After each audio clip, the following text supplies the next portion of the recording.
my. Man, yesterday was quite something. So I am looking forward to how the heck this is gonna resolve. Got real interesting. And yet, in some ways, this feels like the game's really beginning now. So, I hope you guys are excited for the last Greatest Attorney of the Week. Right before I went on, I realized, like, my throat is so, like, thick and, I don't know. So, maybe I overdid it yesterday. So, I have some tea brewing. Very appropriate for our British Empire surroundings, unfortunately, right? So, I'm gonna get myself some chamomile tea when that finishes brewing. So I will be away for a little bit in a bit. But, right on, let's start. I think my tea is still brewing and I gotta let it steep anyway, right? Before I put honey in it. Well, I guess I could put honey in it from the start, but still. All right, let's start. We're at the Old Bailey.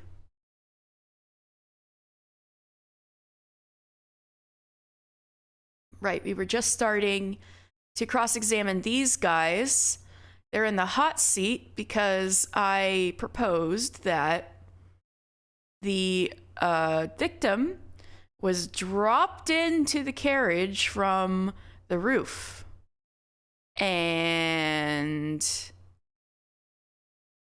these two gents were sitting on the roof. So I, didn't mean to, but I kinda accused them of murder. So we're gonna see what they have to say for themselves. We were the only two people up on that roof deck, dead or alive. I can swear to that. If anything happened where we were sitting, don't you think one or the other of us would have noticed? In any case, neither of us know the first thing about the victim. We had no reason to kill the man. Oh, you might have. The skylight was shut the entire time, I tell you. We couldn't possibly have opened it. You're so sure the victim fell through the skylight. Where's your proof? I could see two different contradictions there. I must say that on listening to this testimony, it is somewhat hard to imagine how either witness could have performed any malevolent act on this open roof deck without the other noticing forthwith, because they were both in on it. No, there were two carriages. They're innocent, actually. That's right, you see? We're innocent, I tell you. Although logically, of course, the argument falls down to the two of you were in collusion with one another. What? That's what I'm saying. According to the investigations by Scotland Yard. See, this is the voice that I can't do when my throat's like this. Is the tea done? Kinda sounds like it's done brewing. Alright, so I can prepare for my fucking Van Zeek's voice. I'll be right back. I'm gonna be brewing some tea. Wait, my tea is brewed. I need to get it and put honey in it. I'll be right back.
Okay, I'm back with my tea. It's chamomile and lavender, and I'm stirring honey. Whoa. Hold on. Okay.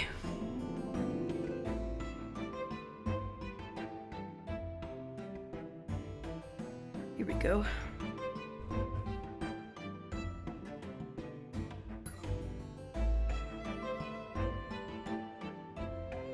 Sip. Ah, okay, that's good.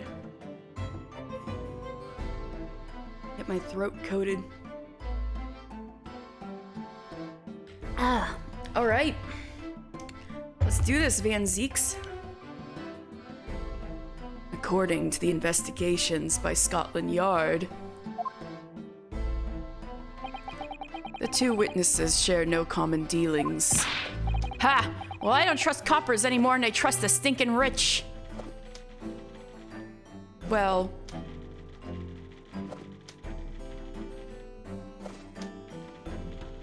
if juror number 3 was alive nowadays, he'd be like, one of those performative liberals who's actually an asshole. Something doesn't feel right here. The trial is going in our favor, really. So why do I feel so uneasy? Counsel for the defense, over to you. Your cross-examination, please. Oh, yes, my lord.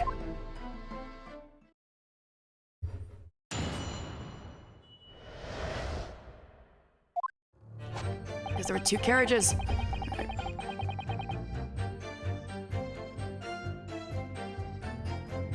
What about the driver? Hold it!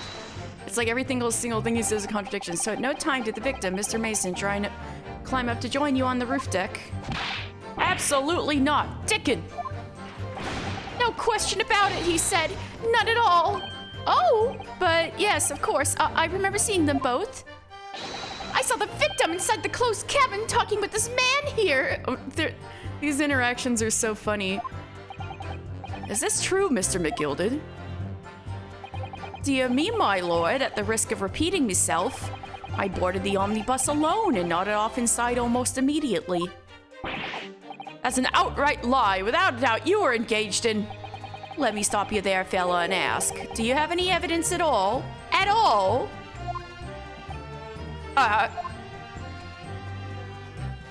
Tis all about evidence in the courts these days, so it is. You'd do well to remember that. Ah! I saw you with my own eyes! This is going so well. If anything had happened while we were sitting, don't you think one or the other of us would have noticed? In any case, neither of us know the first thing about the victim. I don't know about that, my guy. Hold it! So, you had never met Mr. Thrice... Oh, the victim, not the killer. Not the defendant. Never mind, I've misread that. Oh, Lumi... What the fuck does that mean? No, not once, never. I'd never met the man before. He'd never met the man before, he said. Never. But what about you? And you, Mr. First, had no prior dealings with the victim either? That's right, sir. Hatters don't have much to do with brickmakers, to be perfectly honest, sir. No, I imagine not. You see, how many different ways can I put this? Neither of us have the remotest connection with the gentlemen who were inside the cabin. Well, no, the gentleman, yeah, that's not quite true. You have dealings with him. Excuse me. Mr. McGilded? Yes, counsel? What can I be doing you for? Did the witness's last statement give you pause for thought somehow? Yeah, because he's indebted to me. Not the remotest connection? Is that right now? I wonder. What are you insinuating now? Aw, Mr. Fairplay. 'Tis been too long, it has. If I'm not very much mistaken, I believe 'tis fast approaching, is it not? Your repayment date. I beg your pardon? You borrowed 20 guineas from me, sir. At an unconscionable rate of interest. You tricked me. It's extortion. Well, now, is that a touch of begrudgery, is it? The sort of begrudgery that might motivate a fella to pass his crimes off on another? Ah! And young Mr. First? Me, sir? What do you want with me, sir? You do be making hats for a living, do you not? That your top hat sliding about on your head, is that one of your own creations, is it? Oh, well, I'm still just an apprentice, you understand? Yeah, it looks like a pretty shitty hat. I'm learning to find the perfect fit for whatever fine gent walks through the door. The perfect fit, is it? Well, there's a very distinctive design, so it is. Many customers like it, I tell you. They like a distinctive touch. Customers? Such as thrice-fired Mason? Oh, his hat is all stitched up like that. That's true. So they do have to do with each other. There was a photographic print of the victim submitted as evidence before, my lord. This, you mean? Yes, a very distinctive stitched-up hat. I did notice that, but I didn't think that would become relevant. I can't help thinking that this poor fella's hat looks distinctly familiar, wouldn't you say? Oh! That's one of my hats! Aye, that it is. So it would seem that the brickmaker was a customer of yours. The sort of customer I'd wager you could have had a wee quarrel with over the distinctiveness of the goods. Oh, no, sir. Absolutely not, sir. Well, there's really nothing more to add. The first nuttin' of the day. I wouldn't be right to say that these two fellows here haven't the remotest connection to the victim, you see?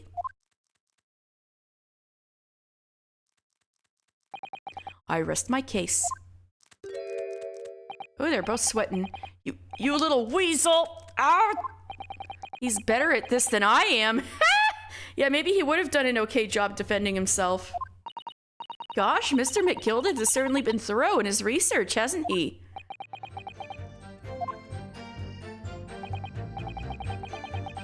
Please, don't let me little interruption hold up the proceedings. Hat Hunter, ooh, I got an achievement. The skylight was shut the entire time, I tell you. We couldn't have possibly have opened it. Well, that's not true. You could have opened it. Are you quite certain about that the skylight was shut the entire time? I'm going to lose my block with you in a minute. He's going to lose his rag with you in a minute. That's what he said. Take a look for yourself. Go on. There's a latch. You see, it's shut fast now, just like it was on the night. So it is, of course. A fellow the size of Mr. Mason could lightly break right through it all in all. What? Just looking at the size of the ting, you understand? Ah, now you hold on there a minute, sir. The size of the ting means nothing. Not on its own. Let's consider the bigger picture here, shall we? Let's stop biting our cane, shall we? I was riding the omnibus on another occasion when, well, I broke wind loudly. I shocked myself with it as it happens. Thank you for this admission. More information than I needed to know. This is an unexpected confession, Mr. First. Oh, I just mean to say, well, the point is I tried to open the skylight, you see? But just my luck, I couldn't make it budge. The stench was terrible. But you were inside at the time. You can't open it from the inside, but you can open it from above. Everyone was looking daggers at me, sir. I went red as rouge, I did. Are you expecting me to sentence you? Oh, no, sir. The point is, the skylight can't be opened. I tried and tried when I was inside. That cabin of shame. Yeah, exactly. You can't open it from inside, but you can open it from the top. Excuse me. Do you have something to say about that, Miss Lestrade?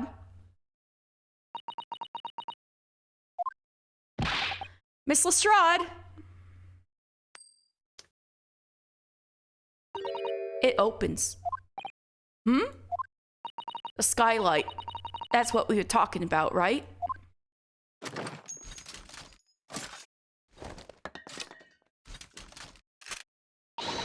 All them skylights open dead easy. More easily than you can load that weapon. That's a lie, I tell you. Otherwise, when I broke wind, You can't do it from inside, you mug. Exactly. Oh! Look, a few weeks ago, I was up on the roof deck of one of them drags. And I had a great haul. I mean, I had purses coming out of me ears. Miss Lestrade, this is not the forum to be eulogizing on the subject of your criminal activities. Well, anyway, I had a bit of a scare. When I lifted the last bloke's purse, he got wise to me. All four of them surrounded me, so I couldn't off off the bus and leg it. So, what I did was I used the skylight, opened the catch, there's a latch, exactly, and jumped right through. What? Yeah, the catch of them skylights is on the top side.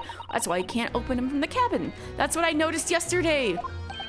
The skylight opens from the roof deck?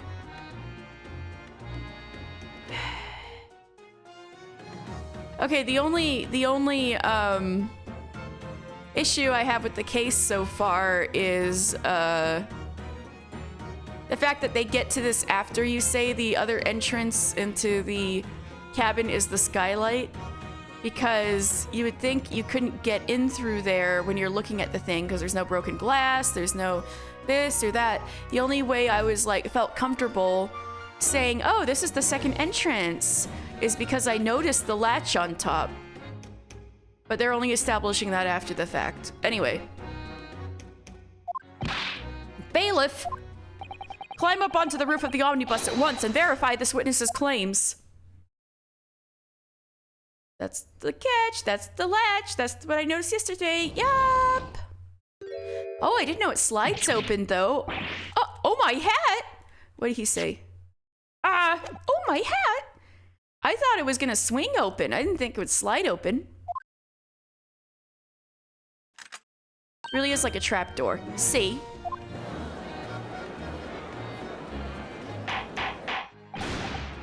Order! Order! Order! So, it appears that the street girl's statement is quite true. I don't believe it. The skylight opens. And from the roof deck.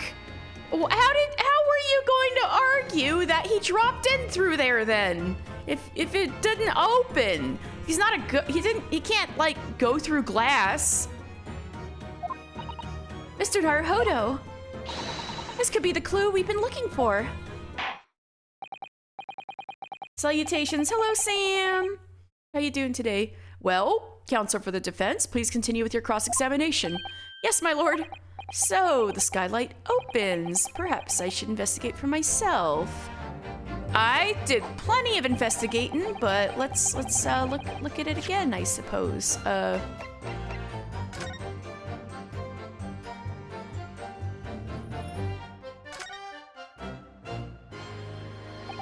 So the skylight was fastened shut before, but now the catch has been undone, so we should be able to open it. Yup.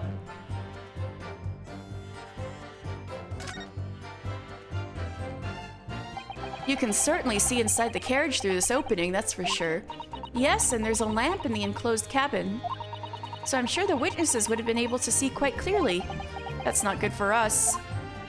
However, directly underneath this is a ginormous blood stain. You're doing well, good.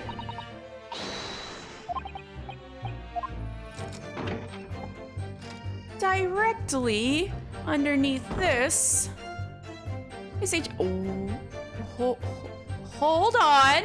Hold on! Yo! Yes, it does open very wide, doesn't it? Wide enough to kick someone like you through, certainly, Mr. Naruhodo. We have proof that he dropped through! Why someone like me? You have a scrawny ass. Ah! What is it? Look, just here, look at this. That's without question. It's blood. Well, that's the proof we need. Why would there be a blood stain there? Because he fell through the roof like you're trying to prove. Surely, it can't be unrelated to the case, can it? The details of the omnibus have been updated in the court record. And directly underneath there is this big old blood stain.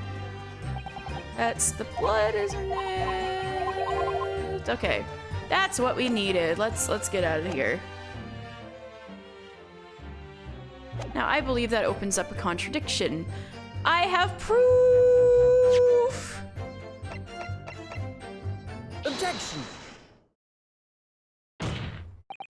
On the night in question, the victim was fatally stabbed in the stomach. And immediately afterwards, the victim's body was pushed through the skylight into the cabin below. Those are the facts, and the irrefutable proof remains clearly visible in the omnibus that stands before us today in this very courtroom. What? That's other humbug. Ah, you can't possibly have any evidence. Well, it's sounding a little bit like you're guilty to me. No, you can't. I mean, we didn't do it, I tell you. It's impossible. You two totally did it. Irrefutable proof here in this courtroom. Counsel. My lord, I believe everyone would appreciate a little clarification here, Where exactly within the omnibus is this evidence to which you allude? You will point out what it is that proved the victim fell from the roof deck through the skylight. I know what it is. It's right here. Got it! By Jupiter! Is that blood? They totally did it. This bloodstain proves two things. Firstly, when the incident occurred, the skylight of the omnibus was open. What? And secondly, the victim was already bleeding when he fell through the opening. Oh my! So it follows that Mr. McGilded, who was inside the enclosed cabin himself at the time, cannot possibly be guilty of this crime. Hey! But I have a feeling this is gonna fall apart on our asses. No! I have a feeling this is we're gonna fall on our asses. Order, order, order! Cousin! Oh, thank you for resubscribing. I feel like it's been a bit. How are you?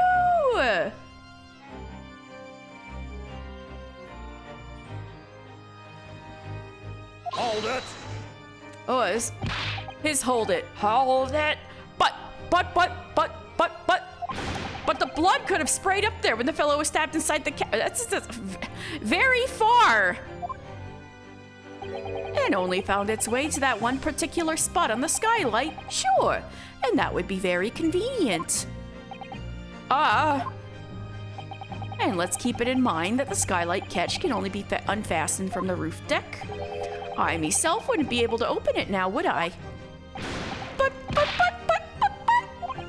there's no way to know for certain, is there? If the gent really fell through the skylight, I mean. Why don't you have a good look at the floor of the cabin between the two seats, Mr. First?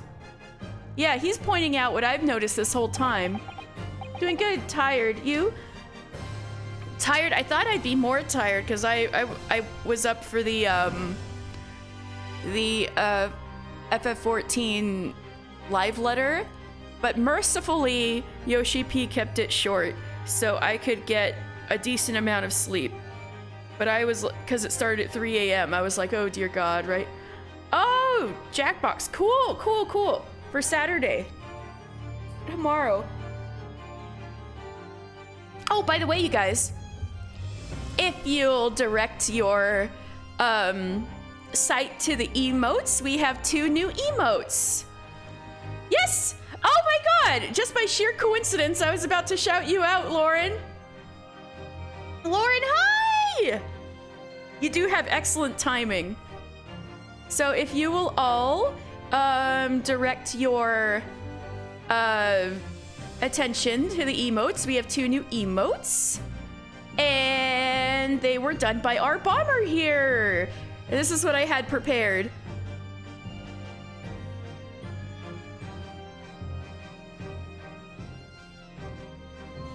So yeah, absolutely. You can go commission Lauren. Lauren's getting into making emotes. Thank you so much, Lauren, for the beautiful emotes. Oh, I'm so glad you guys like them. Yes, Lauren's a very talented artist. We knew each other in college, and Lauren's beautiful Pokemon were everywhere.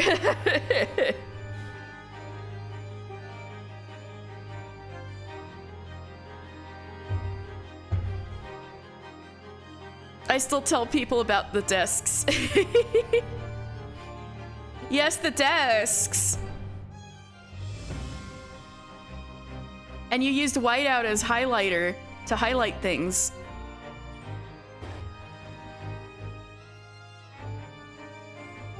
True college energy. Oh, I love your Pokemon emotes, Kosen. Oh, I'm sure Lauren will make Pokemon emotes when she gets the emotes commissions going. Oh, gotcha. Oh, ooh, exciting. You do love me some Pokemon. Yeah, Kosen has the cute emotes Kosen got was like, let me find them.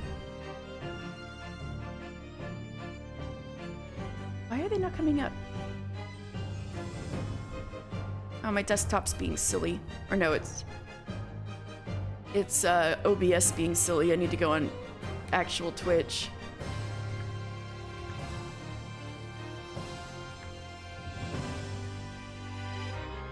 Star Ocean Bunny emotes. Oh, yeah, those are Kosen's emotes. The cute Umbreons. I like the Umbreon heart.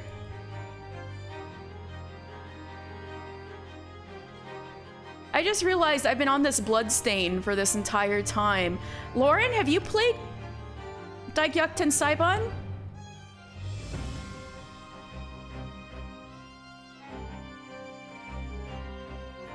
Wait, I need to get back to the chat. Come on.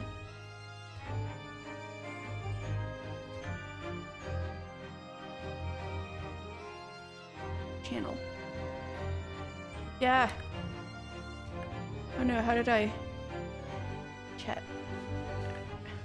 How did I screw this up so bad?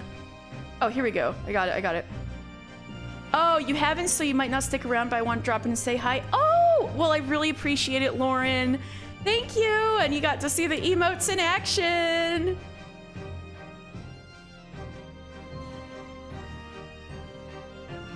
Where is it? Star.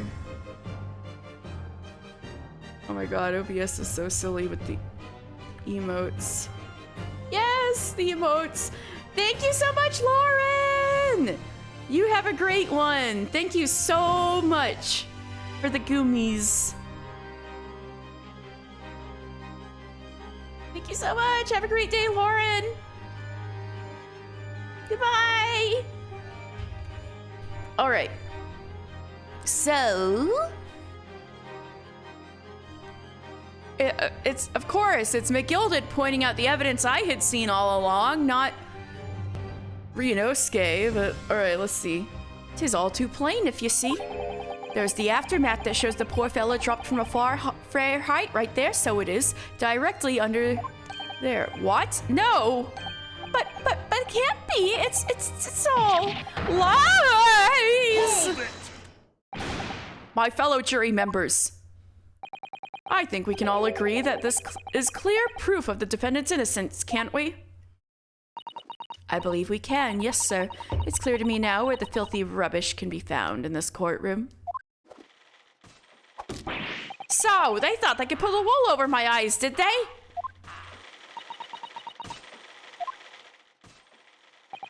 I won't tolerate any of the guild's carriages being sullied with blood. I won't tolerate it. Oh, I always knew that nice gentleman who gave us that delightful park couldn't have done such a thing. On 3 then, everyone. 1, 2, 3. Objection! I knew it. No way he could let this slide. Chilling performance, Mr. McGilded. Oh, and what would you be referring to there now, Lord Van Zeeks? A bloodstain on the frame of the skylight. Such evidence is null and void. What? Why? For one extremely simple reason. That smear of blood never existed. Objection! There were 2 carriages, my guy. They couldn't have fucking faked the blood just now, right? What are you talking about? It's there for all to see, and it's clearly blood. Objection! I personally attended Scotland Yard's investigation of the omnibus. The officers involved went over the carriage of the fine-tooth comb. So I can state with absolute surety. No such smear of blood existed in the carriage. At least, not until this trial began. But, are you suggesting, Lord Van Zeeks, that this stain of blood was fabricated, my lord? Yes, and while this court has been in session. What? 1. What a palaver. I must say I didn't expect such crude reasoning from a prosecutor of your stand-in, Lord Van Zeeks. But I'm Magnus McGilded, a fellow known all over the capital for his fine contributions to public life. I don't take kindly to slander, and I'll fight it to the bitter end. Even if it's a rolling off the tongue of the Reaper of the Bailey. Mr. McGilded, I realize that this is your first appearance in court as the accused. However, I am well aware of your involvement behind the scenes in a great many affairs of dubious nature. You're very adept when it comes to avoiding getting your own hands dirty. Well, he literally got blood on his glove, and each time it happens that a case you're involved in is investigated, you adapt the facts. Adapt the facts? What does that even mean? When you wield a fortune the size of Mr. McGilded's, however ill-gotten it may be, nothing is impossible. Tampering with evidence, manipulating the scene of a crime, bribing witnesses. I toast your ability to concoct the most convenient of stories, sir. Tut-tut, Lord Van Zeeks, this will not do, to be sure. Will it now, counsel? Huh? Oh, no! I think it's fair to say this does all sound like a rather far-fetched excuse by a desperate man. The blood on the skylight didn't exist, you say? But if yous will all cast your minds back, is it not true that the omnibus has been there in the courtroom the entire time? How could anyone have possibly put a smear of blood in it without the world and his wife seeing? You know, I thought the carriages were switched. And now I'm realizing that's more ridiculous than the notion that someone could have gone in there and planted blood. But whose blood? Is it fake blood? Can they even, like, go and tell?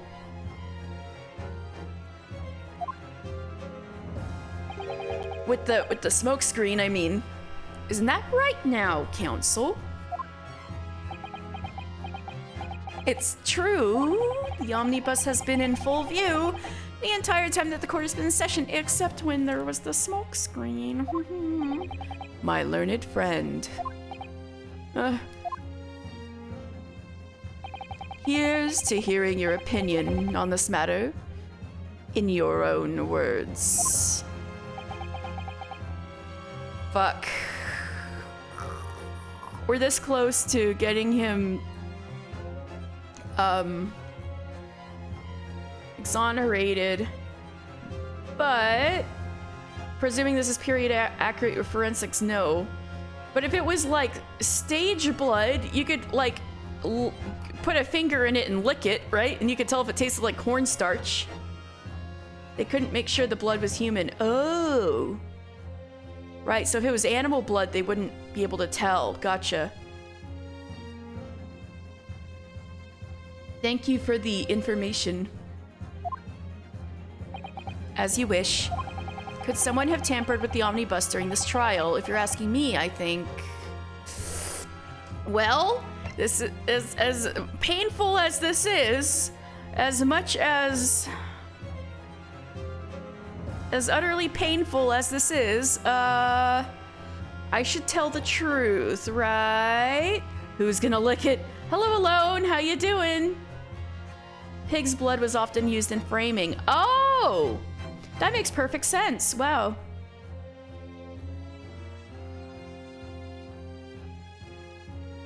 It could have been possible. This is an Ace Attorney game. I'm trained to always tell the truth, even though this is so bad. Yeah, no, definitely. I mean, we can't be sure that what he's putting in his hallowed chalice isn't blood, right? Right, it could have been possible. I'm sorry, Mr. McGilded. It could have been possible. The truth, right? As a defense lawyer, it's my job to advocate for the defendant as best I can. Always be truthful with the court. He's got that vampire aesthetic. He had more of it. He had a whole ass cape, and when we first met him, he had it freaking drawn over himself like Dracula. But then at one point, he just fucking like threw it off of himself, and it's, I don't know, in the courtroom somewhere. But still, I feel as though there's something even more important at stake here. The truth. There's no evidence to suggest that the defendant did as my learned friend suggests. Hey, throw it back at him, yes. However, in terms of having opportunity to carry out the alleged tampering, there is one possibility. Oh, good gracious. Explain yourself, counsel. Y'all are dumb for real. Yes, there is. It seems my learned Nipponi's friend has no intention of running from this deceit. Deceit? I'm sure everyone still remembers clearly the recess that we were forced to take as a result of the smoke grenade fired by the witness currently in the stand, Miss Gina Lestrade.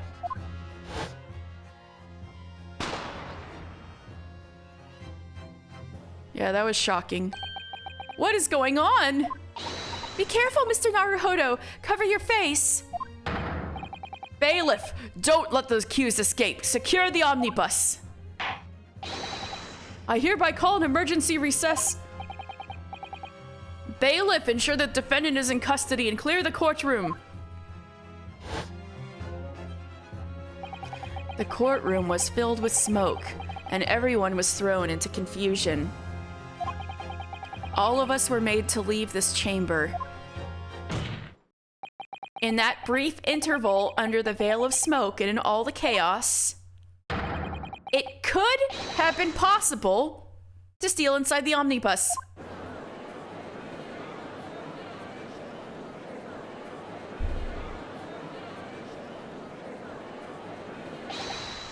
Are you wise? Oh, why are you trying to pull, you rotten feckless gouger? Feckless gouger? You're supposed to be defending me. 'Tis a wicked plot. 'Tis a wicked plot to undermine me, so it is. Objection! Whatever you think this is, it changes nothing. The facts are the same. After this courtroom was evacuated earlier as a result of the smoke grenade, a number of inconsistencies materialized in relation to the omnibus. Inconsistencies such as the cubbyhole Yeah. To start with, the storage compartment underneath the rear passenger seat. When the police investigated the omnibus, this compartment was full of the driver's items. Mr. McGilded looks like a political cartoon rendering of a rail baron. To be fair, this is basically his character. Yeah.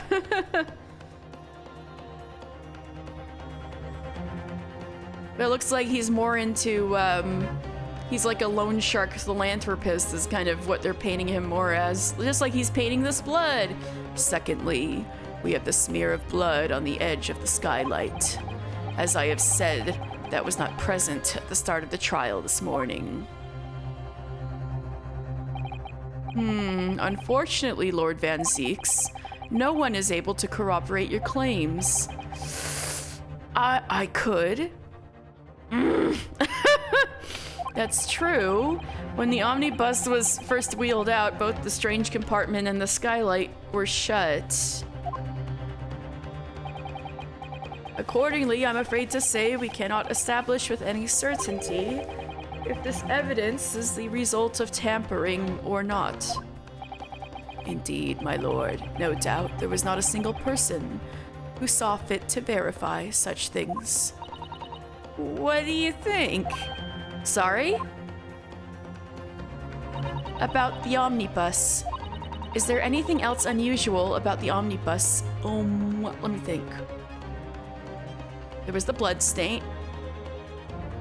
Yes, they didn't talk about the blood stain. My lord. Yes, counsel? There is one further inconsistency. A mark that surely could not have been present at the start of the trial. What?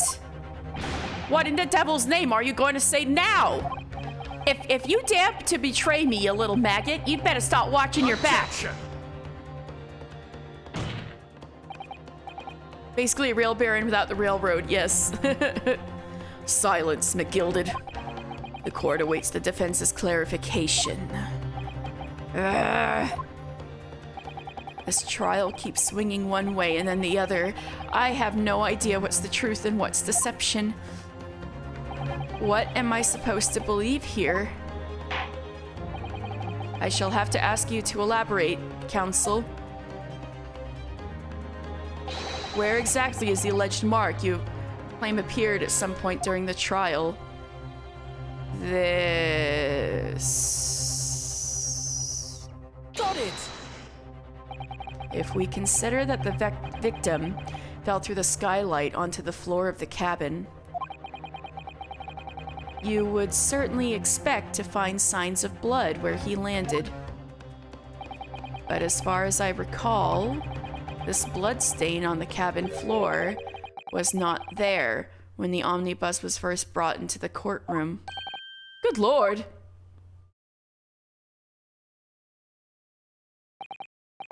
Yes, I do believe you're correct, counsel. You remember it too. Well said. Although, as advocate for the defense, one might say that was a very careless slip of the tongue.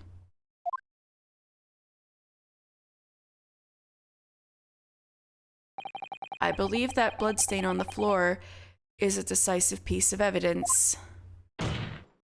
But if the question is whether that evidence is genuine or whether it was unlawfully fabricated by someone, I feel compelled to admit that there's at least a possibility that the evidence is fake.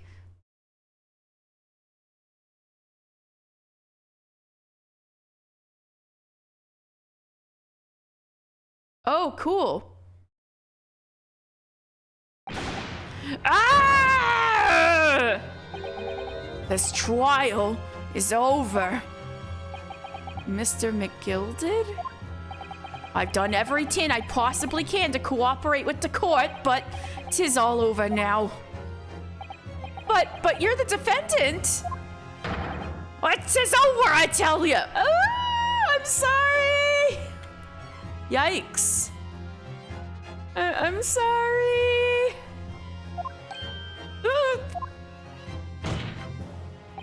Memory, recollection, what people think they saw, 'tis all a nonsense. Facts are what counts, and fact is, that bloodstain is there, now! Well... And over the course of this desperate trial, long and extremely drawn out as it has been, that good-for-nothing Reaper of the Bailey has failed to present any decisive evidence at all. I'm scandalized, so I am. I thought better of Lord Van Zeeks. Well, my lord? I must concur with the defendant. The unaffirmed recollections of an individual cannot stand as evidence. At this moment in time, the particular bloodstain in question is very much in existence. And in the absence of any credible method by which to prove its alleged previous non-existence, I regret to say that it would be improper for this trial to continue. Your lordship can't be serious. Lord Van Zeeks, what is your position? The prosecution, my lord, has no further witnesses or evidence to present. Wait, so this is how I stay in Japan, but now I gotta watch my fucking back because McGilded has it out for me? Very well. In that case, as I believe we have explored every possible avenue in this matter, I shall proceed to my adjudication. As a formality, I am of course obliged to confirm with the defense first. What formality? As things stand at the moment, it would seem that Mr. McGilded will be found not guilty. Yes, which would mean we've won. Is that really the right outcome here? Is it really all right for the trial to come to an end now with all these unexplained inconsistencies? I know that's not quite Ace Attorney game-like, is it? Counsel for the defense, your closing statement, please. We're gonna piss him off so bad. Yes, my lord. The defense believes... Shit! Damn it! Ah! I hate this. This is only the third case and they're throwing this shit at me. I'm gonna say...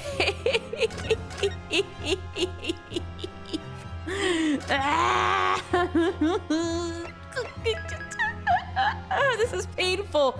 Oh, pain to my gut. Ah! Well, he could be guilty, but,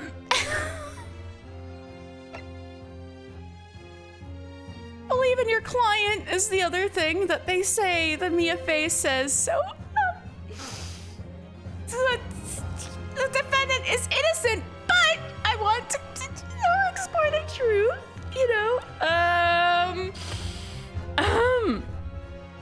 On the other hand, if we say he's guilty, not only would he be put to death, but we'd have to leave Japan. All right, I'm just gonna see what they say if I say the defendant is innocent. As Mr. McGilded's legal representative, I can't breathe. The air in here is stifling. Me too, my man. I can't breathe either. But I'm this man's defense lawyer. There's only one thing I can say in this situation. I believe the defendant, Magnus McGilded, to be innocent of the allegations brought against him, because that's the other tenet of Ace Attorney. Pursue the truth and believe in your client. So, I would like to believe in him and also pursue the truth. Thank you, counsel.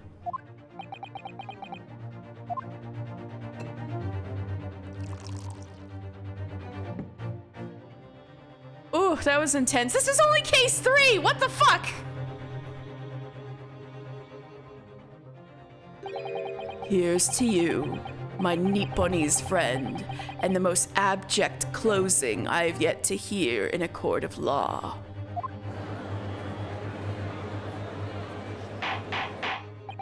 Order! Order!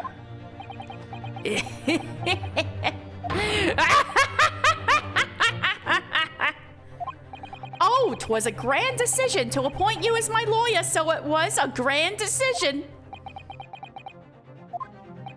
You've saved one of London's most influential gentlemen, fella. You should be proud of yourself. Here, have this for your troubles. Your job here is done, fella, and some fine work you've done, so you have. I feel like I still have to watch my back. What do you mean? 'Tis just as the right honorable gentleman so succinctly put it afore. The trial can't go on anymore. And your closing statement there was, how did he put it now? Nothing more than a formality.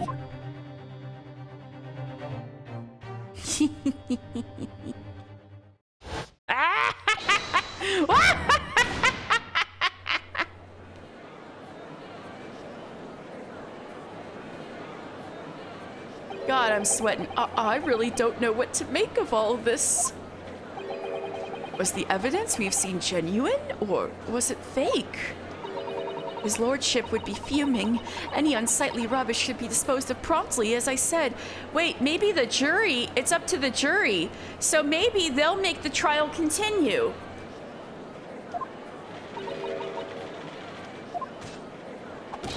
The stinking wretch are always guilty of something. Mark my words. I feel terribly ashamed that I ever doubted that lovely man who gave us the lovely park. Now that the proceedings have unfolded in this way, they still haven't given their judgment yet, the jury. I am compelled to declare a premature end to this trial. Furthermore, the court must accept the defendant's plea. So the jury doesn't matter? Because they didn't put their votes in. I thank you kindly, my lord.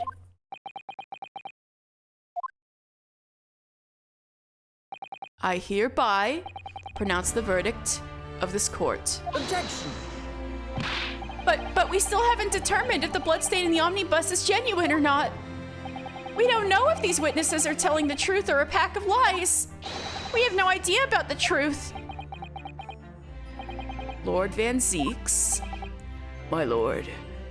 Ooh, this is gonna be your first ever loss, Van Zeeks?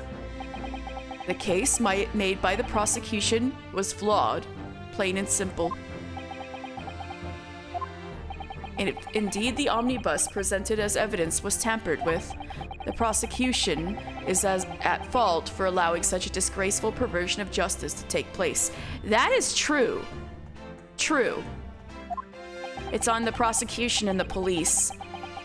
My sincerest apologies, my lord. Objection!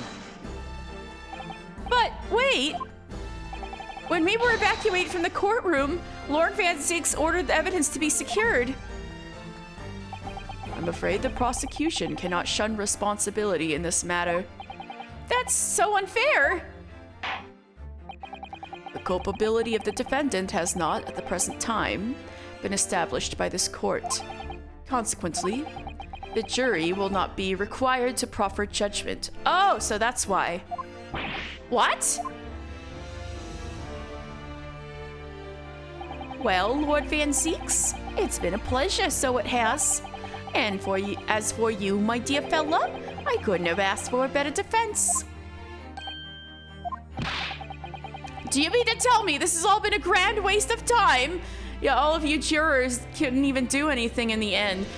You had to take your day off for nothing. For nothing, I'm sorry. 'Tis the law of the land, my good man. If you'd like to pursue this matter further, you can always go ahead and try to change the law. Magnus McGilded. Good grief, you've more to say to me, have you? Just one thing. A warning. This is far from over. Well, something to be looking forward to then.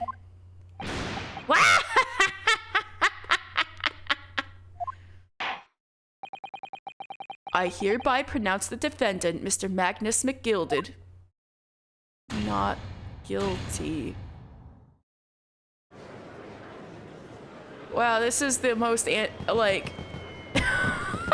Oh god, this is the first one, and it feels so bad. That was the worst feeling not guilty in the series. Nobody was happy with that. I can't believe it. This is an outrage. They should have examined the evidence more. What are you talking about? The man's been cleared. He's innocent. Ah! With the courtroom in pandemonium for a second time that day. Stretch. Thank you, Cheese. I'm like, every muscle in my body is tensed right now. Ah!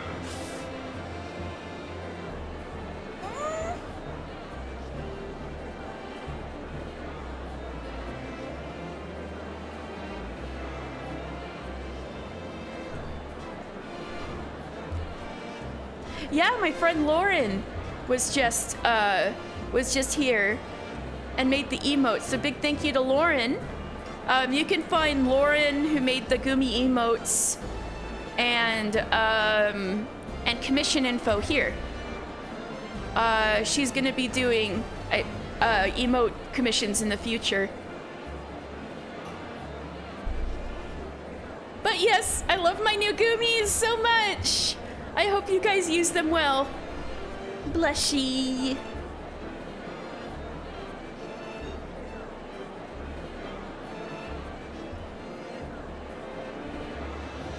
Yay! All right, that was a stretch. Oh, I could stretch better. All right, I could have a bigger sip too. Now I know what they meant, what Holmes meant, or not Holmes, the narrator guy at the beginning was talking about how this case had such a not gruesome, but like horrible end. With the courtroom in pandemonium for the second time that day, the judge delivered his verdict.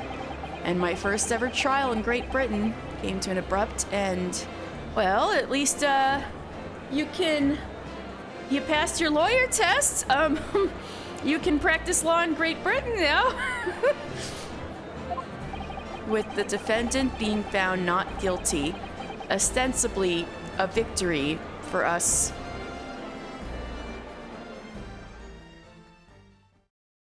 Ooh, this is the most bitter victory. Not even sweet, just bitter. 18th February, 15:14 p.m., the Old Bailey. Oh, 15:14, what am I talking about? 5:14 p.m., the Old Bailey Defendant's Antechamber. Ah! That certainly was a long trial. Yes, it was. Your first ever trial on foreign soil, and your first victory. It was a wonderful performance. My heartfelt congratulations. And to you, Mrs. Sato, thank you for your assistance. I suppose we should be happy. The trouble is, we're still completely in the dark about what actually happened. Well, we didn't have enough time. But isn't it wrong? I mean, who was actually responsible for Mr. Mason's death? We don't even know that. The sole aim of the defense is to obtain a verdict that exonerates the defendant. You carried out your duty to perfection. Aye, that you did.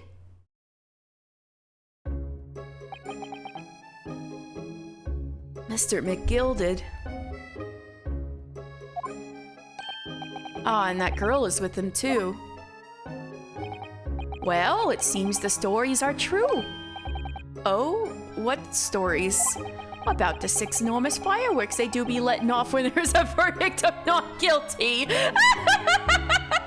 So somebody finally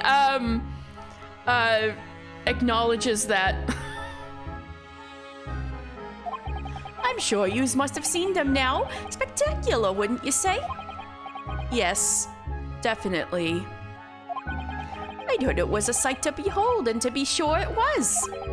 And I viewed to thank, I suppose, for having an opportunity to see it. Oh, I don't know about that. I'm not sure I really did anything. What on earth are you saying, fella? How did I walk out of there as a free man, then? I don't think it was so much thanks to me as down to your planning. You're a straight-talking fella, aren't you? I must say, you had me astray in the head there once or twice. But you're young and headstrong. Ah, 'tis water under the bridge. Well, that's good. Please don't murder me in my sleep. Congratulations, Mr. McGilded, on having your name cleared. But nothing's resolved. There's only one thing that matters to me. Oh, they've all seen that I didn't do that odious and abstinent deed. 'Tis grand, is it not? I suppose it is. Now the fine fellows of Scotland Yard can take matters in hand and sort out any wee details. They'll see it for what it is. They'll get to the truth. I've absolute faith in them, so I have. After all, you bought them. That's why. It was the police who doctored the evidence, right? I do be providing a good number of their wages with all the taxes I pay. I knew it! I knew it! That's why Van Zeek's order couldn't do anything, because it was the police who doctored the scene.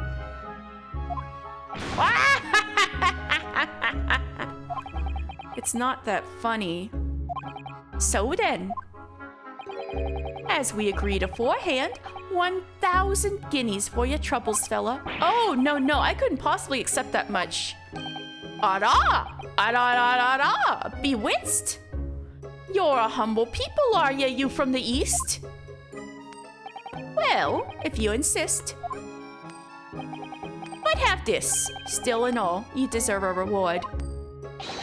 Mr. Magnus McGilded. Everything is ready, sir. If you'd like to follow me to the courtroom. For what? Into the courtroom? What's this, officer? 'Tis sooner than I was led to believe.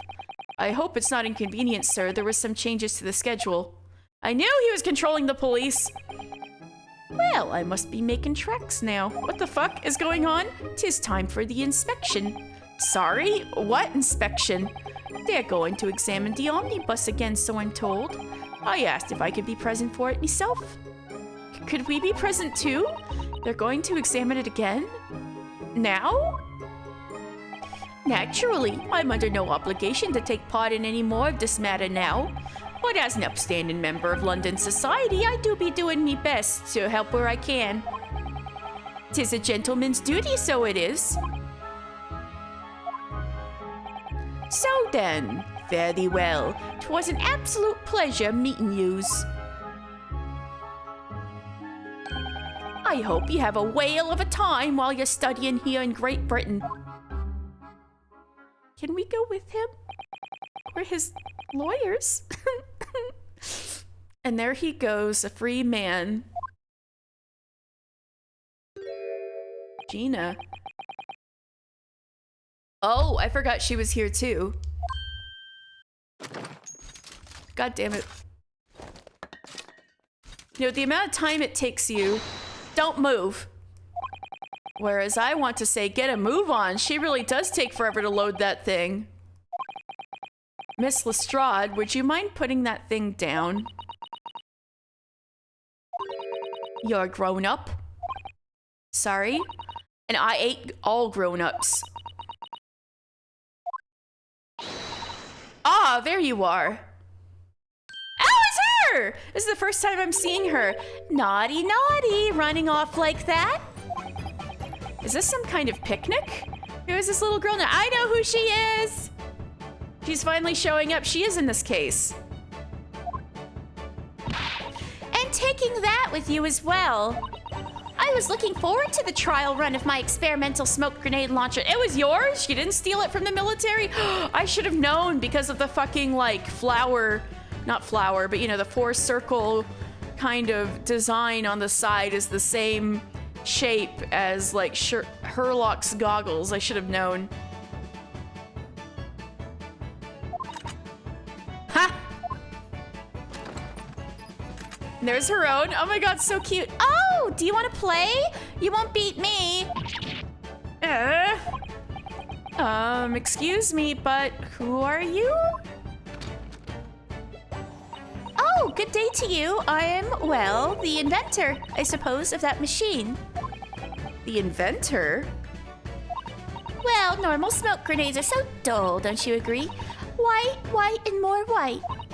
You have to be shrouded in smoke. It could at least be a pretty color, I thought to myself. Oh, so that's why they're like in a rainbow of colors. Do we have to be shrouded in smoke, though, at all? I just took my eyes off it for a moment whilst I was changing to a different omnibus and she pinched it. Luckily, I fitted it with a telegraphic beacon.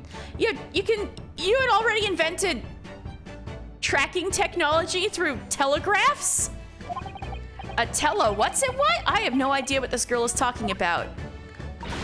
Anyway, you're coming with me now, back to my laboratory. What? What for? To apologize, of course, silly, to my technician. What? You mean say sorry? You must say sorry when you've done something wrong. Surely an adult has told you that before? An adult? I don't listen to no adults. Come along then, follow me. Fine, have it your way. Oh, good. You see, I knew you'd want to do the right thing in the end. I'm fairly certain what she wants is to not get shot by that massive gun of yours.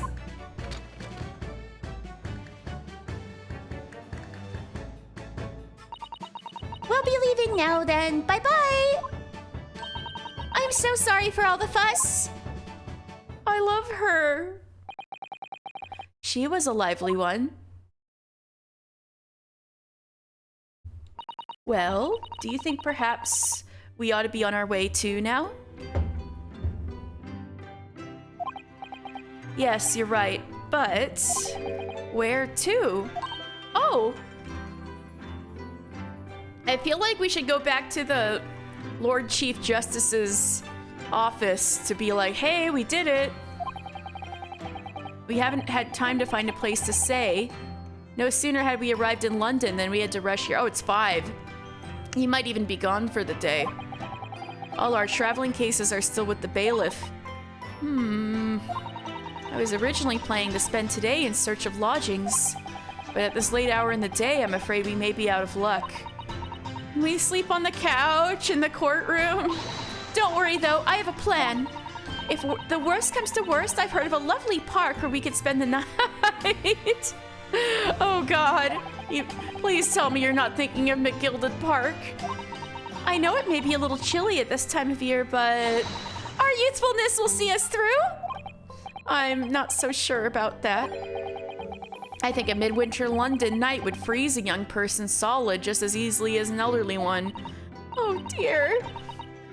That doesn't sound agreeable. Now I'm starting to regret turning Mr. McGilded down. That 1,000 guineas would have paid for a lovely warm room, or mansion.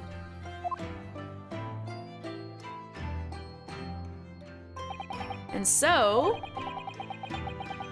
the trial to determine my worthiness for the study tour was over by the end of our first day in London.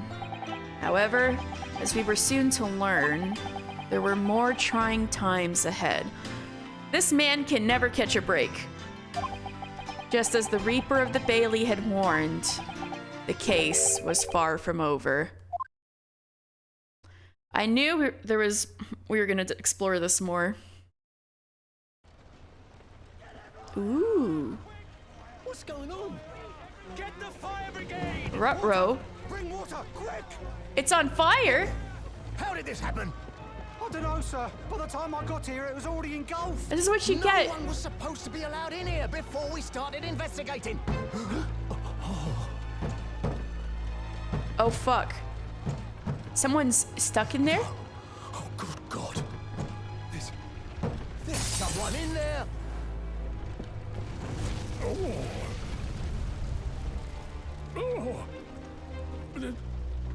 This can't be. Oh god. Anime Van Zeeks. His eyes. Now don't just stand there. Get like an oven mitt and open the door.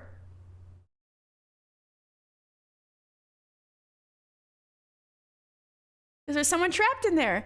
Well, that's what you get for letting Mr. McGilded go in there with his bot cops. And now somebody got murdered in there.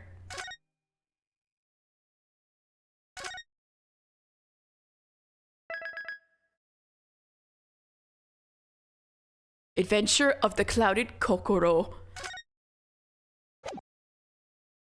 Wow.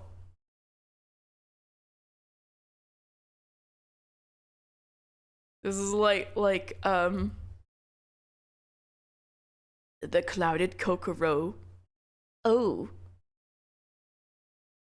You do not understand. I am no gaijin. I know everything about Japan. Kokoro means heart. No adventure of the clouded heart. This is the adventure of the clouded Kokoro. No, I'm just kidding. Episode 4, The Adventure of the Clouded Kokoro. Is it Kokoro? Something tells me this has got to be a literature reference to... Kokoro was written by... Why am I blanking on his name? He's very famous around this time period.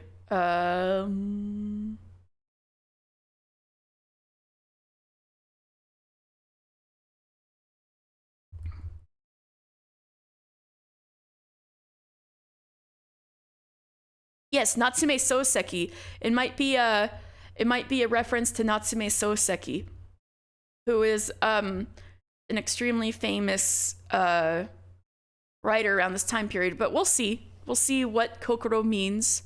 Maybe it's just Japanese for heart. All right, case 4. Here we go. The Adventure of the Clouded Kokoro. I begin to think, Wilson, said Sholmes, turning his head languidly in my direction, that there is more to this case than that which we have observed. Indeed, that there may be another part to this story that we are yet to discover. His eyes wandered, following the steam rising from his cup of herbal tea, leading him to the distant memory of that snowy evening. To the young lady collapsed on the pavement along Briar Road, and to the knife in her back. Oh no! Lit in the soft glow of gas lamps, a most extraordinary scene had been set. And under the cover of a light fog, the curtain had risen silently on the insoluble mystery of our invisible killer.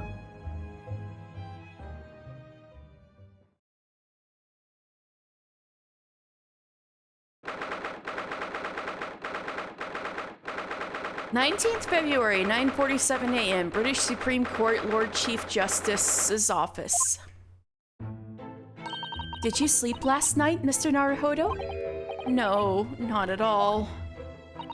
It was an enormous hotel, wasn't it? The rooms were so luxurious. I felt like we were staying in a palace.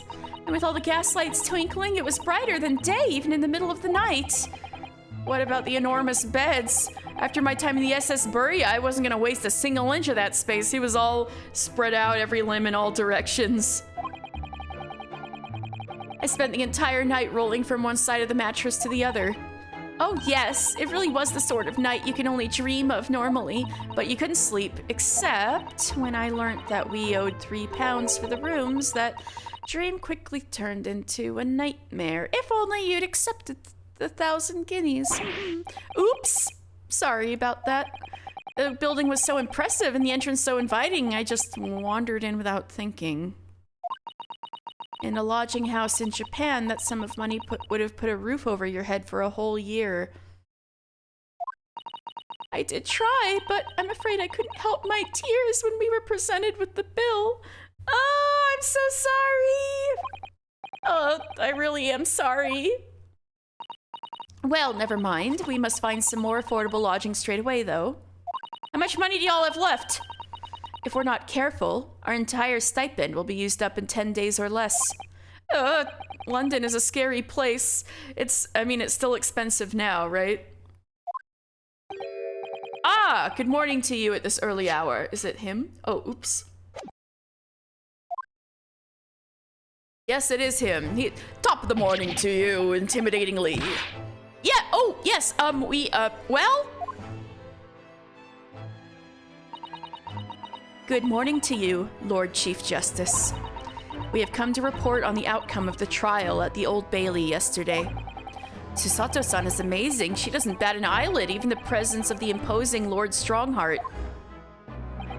Yes, I believe you had a very comprehensive initiation into British courtroom practices. Oh, yes, it was very eye-opening, thank you. And in accordance with your instructions, Lord Strongheart, Mr. Naruhodo performed his duty to the end. Yes, I've already been apprised of events. You conducted a remarkable defense. You may consider the test passed. Oh! No longer are you a student from the Empire of Japan. You may henceforth claim to be a fully fledged lawyer. My country is delighted to welcome young talent from such a remote eastern land. Thank you very much. So I'm a lawyer now. Now, in view of your new appointment, I have a fresh case in mind for you. I'd like you to take it on at once. Hydrate, thank you, Owlin. How you doing? Stretch, I should stretch. All right, Stella, what is it?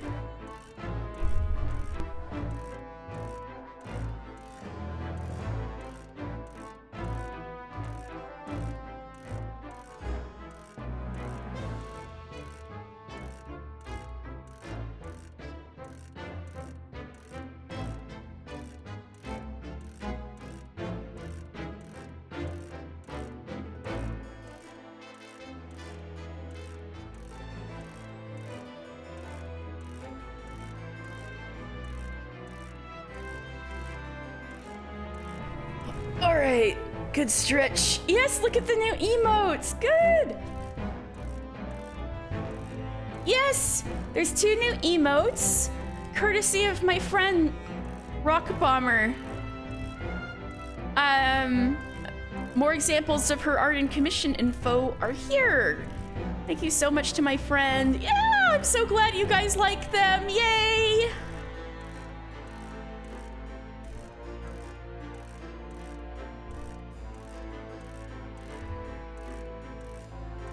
I'd like you to take it on at once. I trust that won't be a problem. Another case? Already? Nothing trains a lawyer better than practical experience.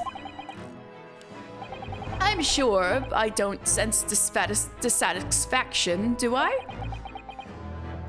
It's just that yesterday's trial ended unusually. I haven't quite come to terms with it. What's to come to terms with? The man was cleared. What more were you hoping for? The truth?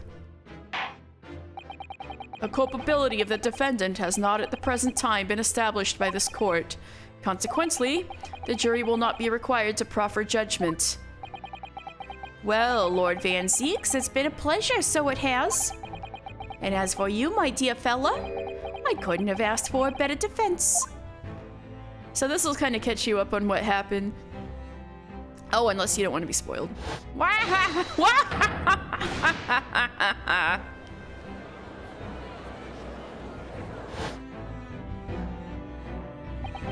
I just can't help wondering if Mr. McGilded really was innocent. Mr. Naruhodo! It's just that I never managed to ascertain the truth. And then the trial ended. Well, you needn't let it trouble you for a second longer. Sorry? What do you mean, Lord Strongheart? Magnus McGilded passed away immediately following the trial. That was him? Shut inside? Oh! I didn't expect that. He was the one shut inside the carriage. Someone murdered him in there. Oh! Holy shit. We were some of the last people to see him. Magnus McGilded passed away immediately following the trial. No! What? Mr. McGilded is dead? Stella, seriously, don't jump up there. You were doing so good.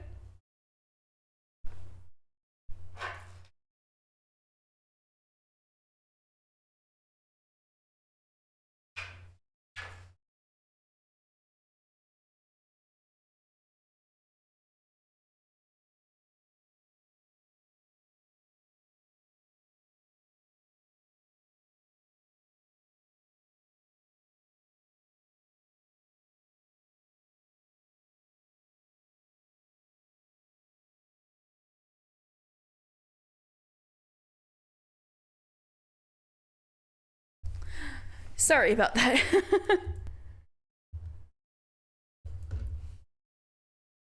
Dead? I have 19 minutes and 41 seconds until my next engagement. Time enough to talk.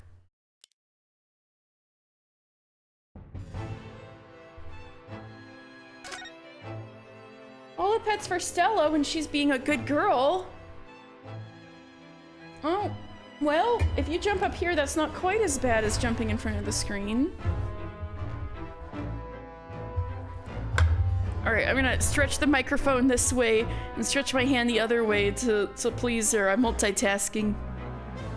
You're too far away. Don't you want an ear scritch? Hey. Anyway. McGilded's death. I don't understand what happened. So maybe when Van Zeeks and those other guys were just standing there and let it happen, they were in on it? Or certainly it wasn't in their...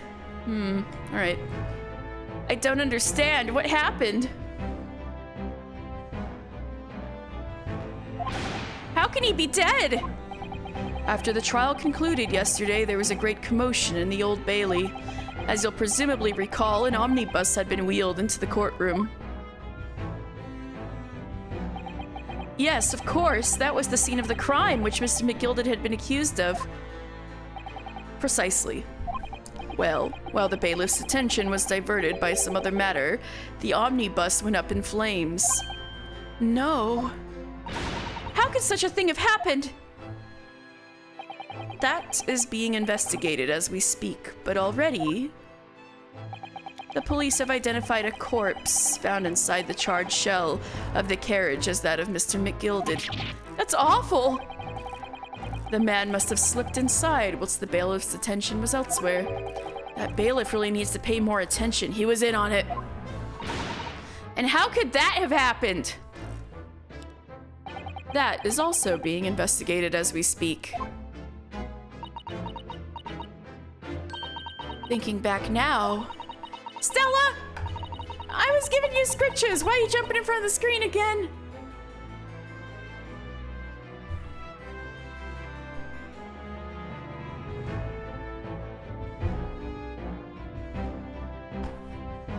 I'll give her 2 more chances before she gets incarcerated again. Immediately following the trial, Mr. McGilded did mention going back to the courtroom to look at the omnibus. Oh, I don't get to, well, I'll be doing this voice a little more, but I'm kind of sad I don't get to do it much more because he's dead. Well, I must be making tracks now. 'Tis time for the inspection. Sorry, what inspection? Yeah, pets do sure know how to get attention, especially this one. They're going to examine the omnibus again, so I'm told. I asked if I could be present for it myself. An inspection of the omnibus? Not to my knowledge. I don't believe Scotland Yard had any intention of re-examining the carriage. But then who is Mr. McGilda talking about? Never mind that now. The Yard is making a thorough investigation. But can they investigate themselves? You can't have the police investigating the police. Nothing will get done. This matter is no longer any concern of yours. Leave it to the police. Poor Mr. McGilded.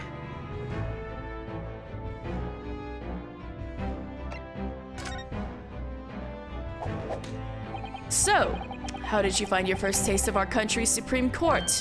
Oh, well, I don't know. I mean, it was wow. Hey, Stella! You have one more chance after this.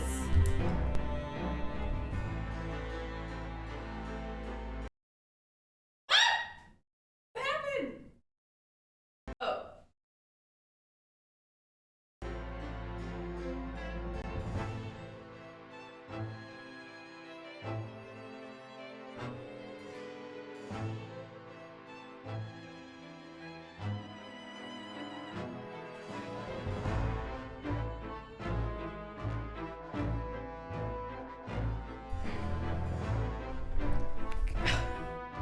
Sorry about that again. I think she's in one of her moods and she's very imminently going to kitty jail.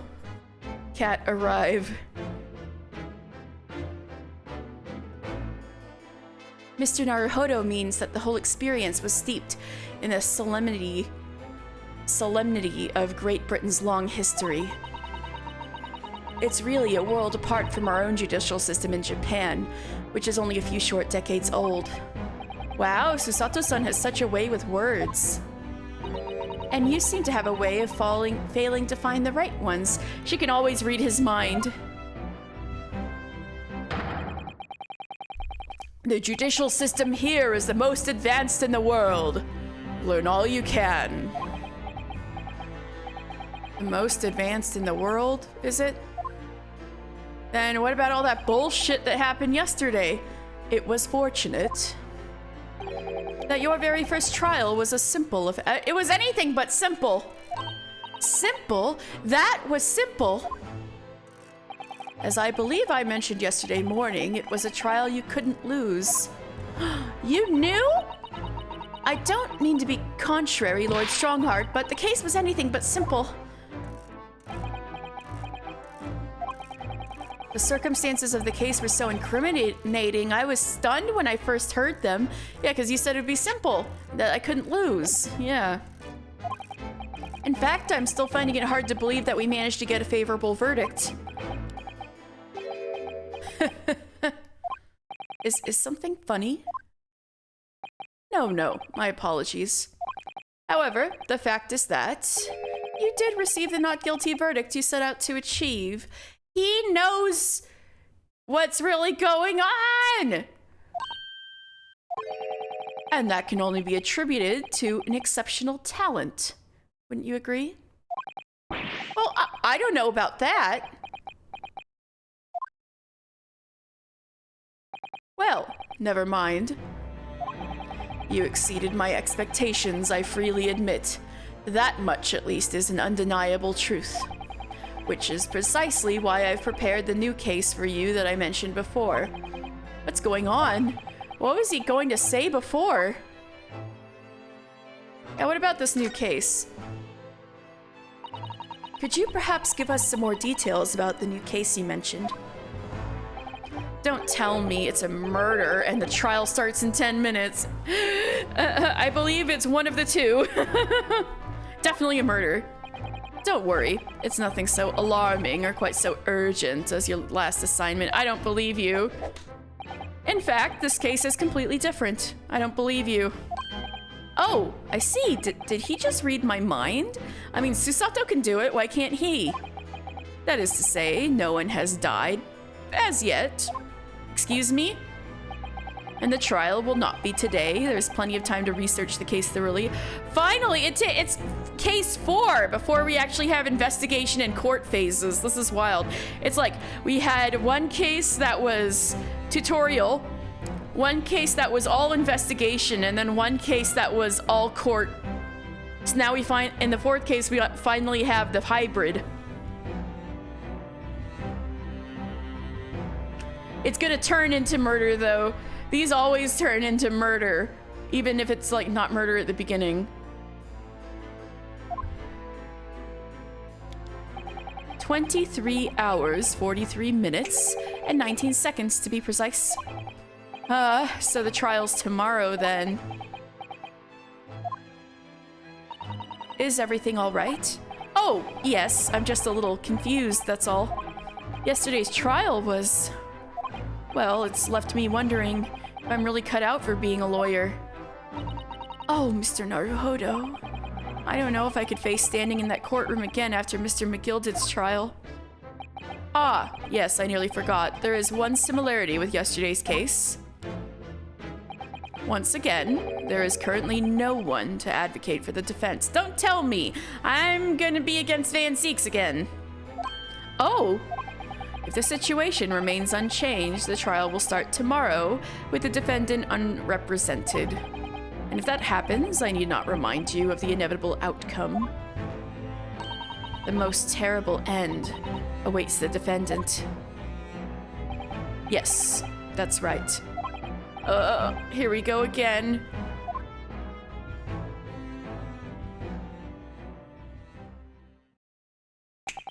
Your time is up. You will have to excuse me. Is that really 19 minutes? I would advise you to begin making preparations for tomorrow's trial. Well, we need information. After all, the clock is ever ticking. Like the giant clock behind you? There is now but 23 hours, 26 minutes, and 39 seconds until the court sits. Last time he mentioned the 23 hours, he said there was plenty of time. And one more thing, Mr. Naruhodo. There is something I should like to ask you. Oh, what's that? Yesterday, you remarked upon something. That you intend to see through the will of your late compatriot, Mr. Asogi.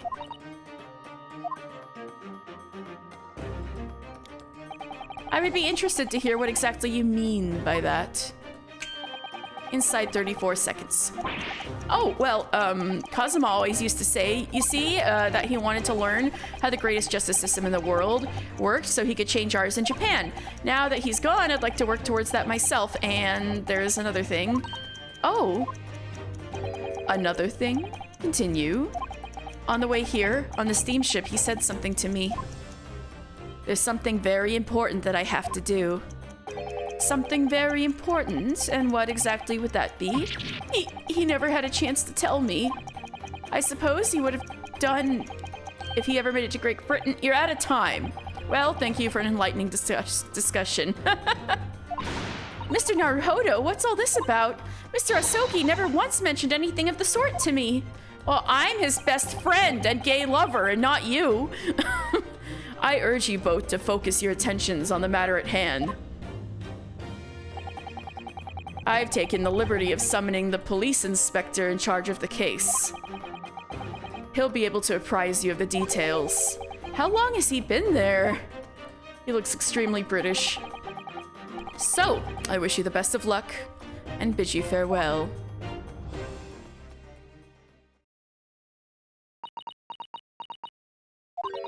There's something very important that I have to do. Kazuma-sama. What did you mean? I wish I knew, but honestly, he never told me. Anyway, we had better talk to the detective, don't you think? Yes, you're right. I hope I'm just imagining it, but I wouldn't say he looks pleased to see us at all. no, he's not racist, is he? Oh, he's got some fish and chips there. Hello, I'm enjoying your fish and chips, you extremely British man. Yep. Could we trouble you? Endless fish and chips! Endless fish and chips! He's got the magical newspaper. Could we trouble you? What do you think? Lovely weather, isn't it? What's the weather got to do with anything? Listen to me, you young Japanese upstart. I knew he was racist. Some frippery about the weather doesn't get every English gent eaten out of your hand, you know? But Susato-san told me it was foolproof. I'm a busy man, a very busy man. There's a crime scene to investigate, but I'm here having to give the likes of you a talking to. Oh, I'm ever so sorry.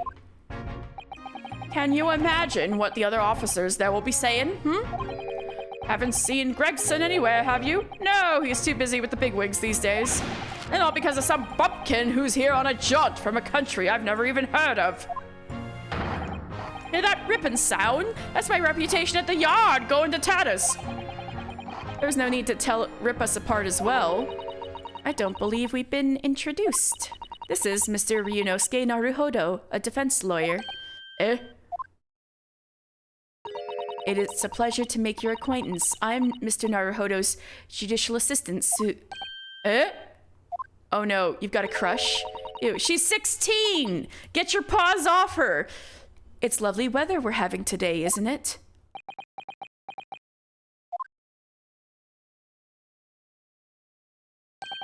It's unseasonably fine, I grant you. London winters don't see a lot of sunshine. Unbelievable! How did she pull that off? So, Lord Strongheart has asked me to fill you in on the case. The name is Tobias Gregson. Inspector Gregson to you. I'm from Scotland Yard. Gregson? Inspector Gregson? What's the matter with Susato-san? Does this detective's name mean something to her? Does it have to do with Herlock Sholmes?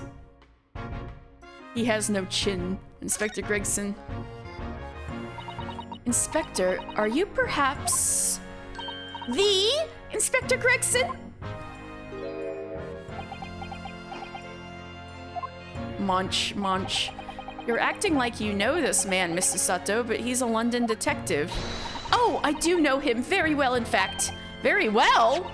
Yes, he features prominently in the adventures of Herlock Sholmes.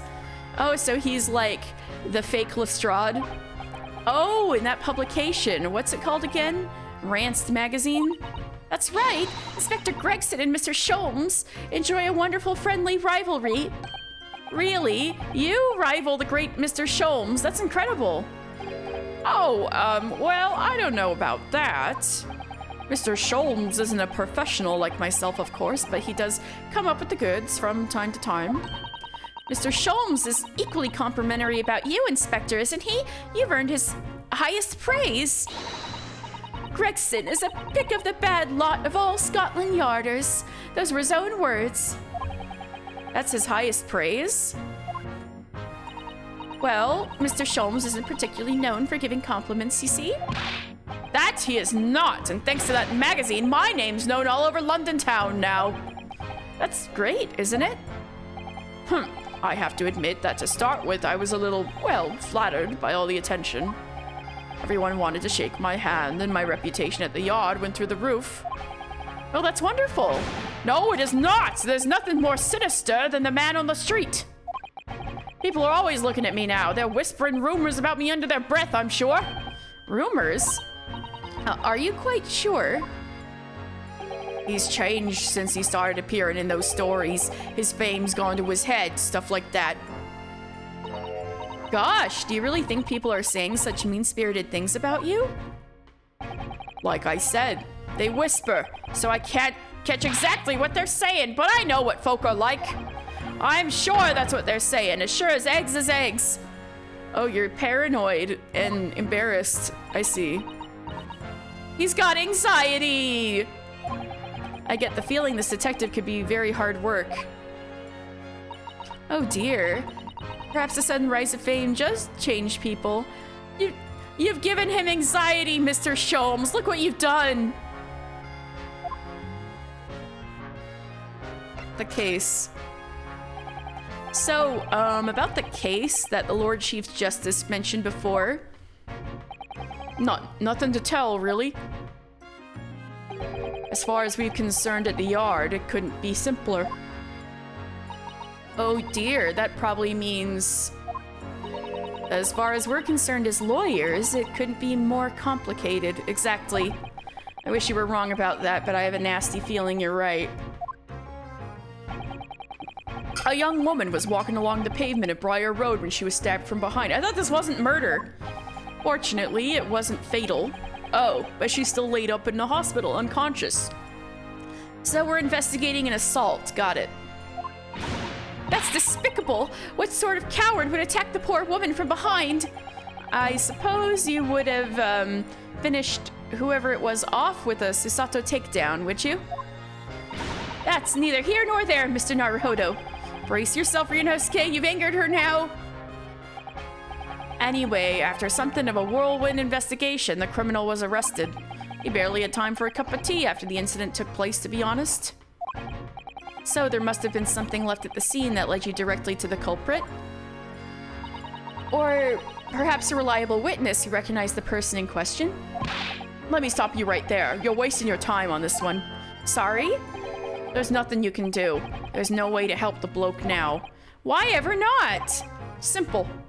The prosecutor that's been assigned to the trial tomorrow is Lord Barrack Van Zeeks. I know, that should have been signaled to you by the fact that nobody was, nobody was defending him, but I just defeated him yesterday, so I do have a chance. No! Sounds like you've heard of him. Yeah, I just defeated him yesterday. Oh yes, we are very familiar with Lord Van Zeeks. Believed to be the harbinger of death itself. The Reaper of the Bailey. Well, he'll probably be impressed if you tell him you just beat him in court yesterday, even if it was weirdly done. Reaper of the Bailey. Lord Barrack Van Zeeks, who we faced in court only yesterday. Mr. McGill told us about him before the trial, didn't he?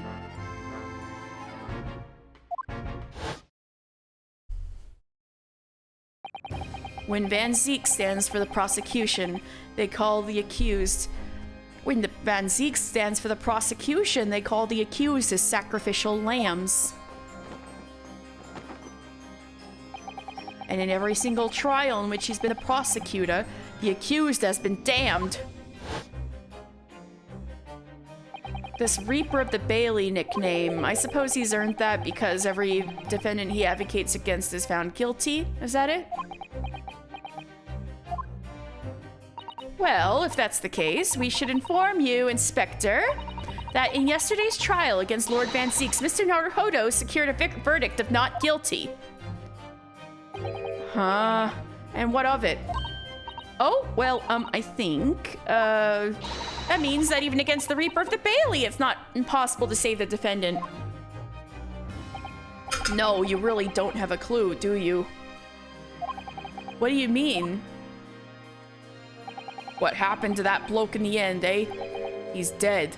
Oh, well, true. Magnus McGilded became a cropper in that omnibus when it went up in flames. So you can't rightly say you saved the defendant, can you?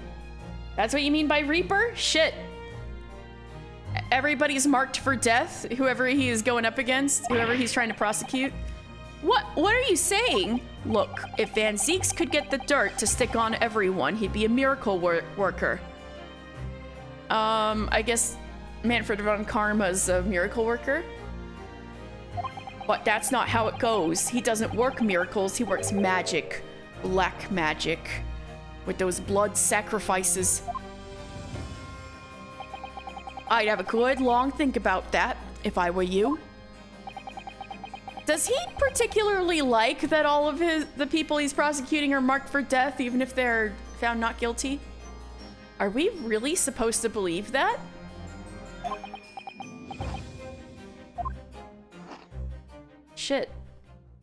Our guy's gotta watch his back then. Right. Well, I've filled you in as requested, and I'm very nearly out of chips. So I'll be heading back to the crime scene now. We're still carrying out a few investigations there. It was Briar Road, you said, didn't you? Where the incident took place. That's correct, ma'am. And if you head over to the holding cells, you can meet the criminal himself. You've branded him a criminal already? He's as good as, shaking like a leaf in a cell, he is. He'll give you a chuckle if nothing else. He's inmate 53. Speak to the jailer and he'll show you the way. Inmate 53. Thank you.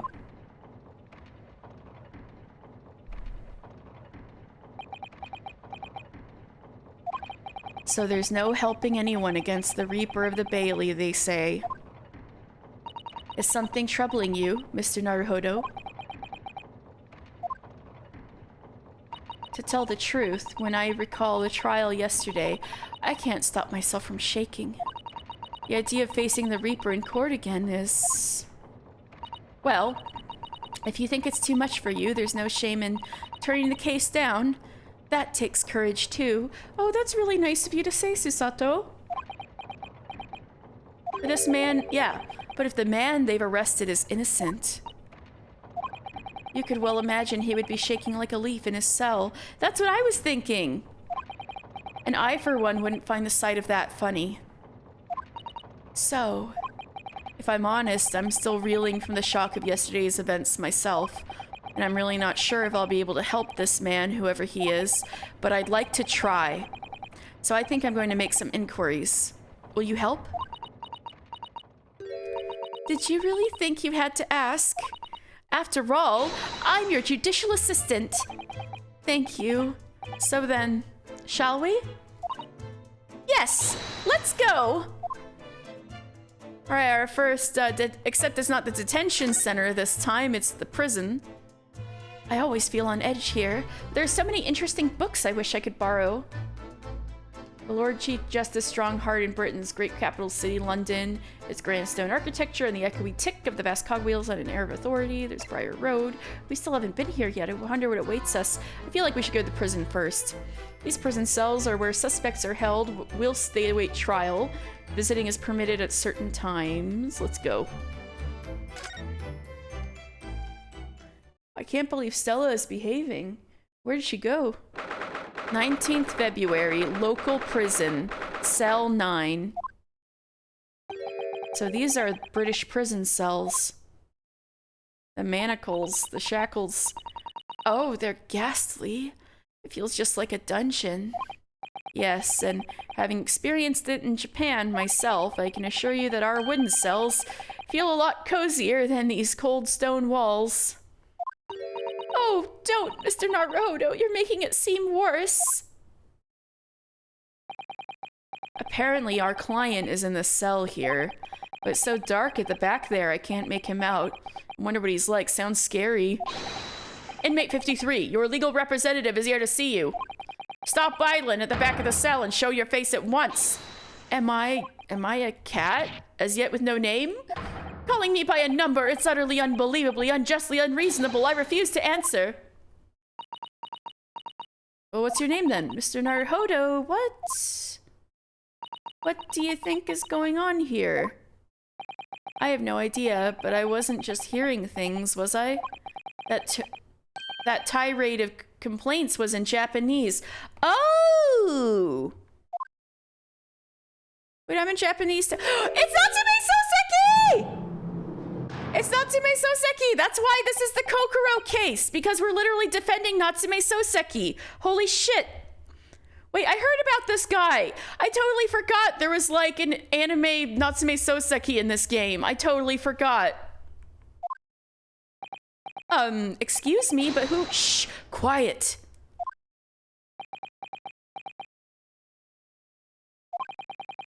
They're all around, hiding. I know they are.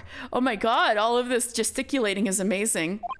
They're watching, listening, even now. I can sense it.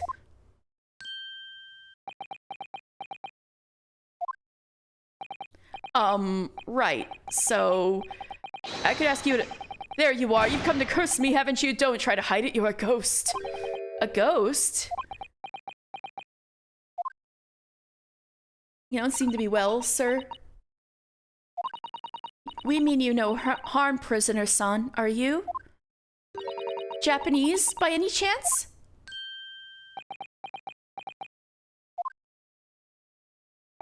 This is beyond my wildest dreams!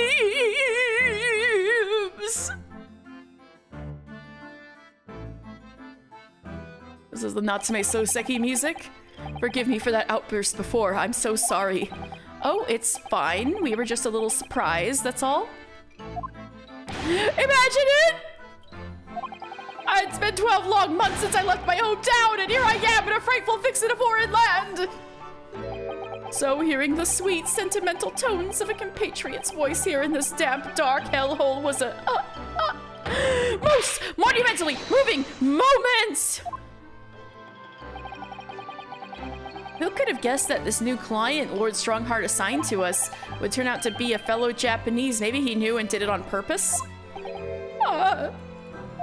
What compassion my fellow countrymen show to dispatch a first-class lawyer all the way from Japan to defend a mere foreign student. You're a student? Noble, nurturing, never-failing, Nippon! A first-class lawyer? Oh dear, I think there's been something of a misunderstanding here. I wonder, would you be so kind as to tell us what's happened? Why you've been detained as a suspect, for example. Yes, I can, I will. Chet, stay sullen and silent! I'm not quite sure I understand what he means, but he seems happy. Yes, he does. I just hope he actually has a good reason to be. Thank you for your cooperation. I am a lawyer, as you said. My name is Ryunosuke Naruhodo. And I am Naruhodo-san's judicial assistant, Susato Mikotoba. I am Natsume Soseki, a visiting student sent here by our government. Hey, so am I! Notably, notoriously named Natsume! Soseki Natsume. I told you guys it was Soseki Natsume. Natsume Soseki.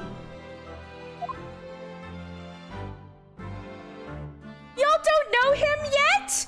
What? What is this? Y'all should be like, oh my god, he's a celebrity! Alright. So in case you don't know, wait. Hey! You guys! Has the game been frozen this whole time and nobody told me? Hey! Anybody? Has the game been frozen this whole time and nobody told me, or is it like moving on your guys' screens?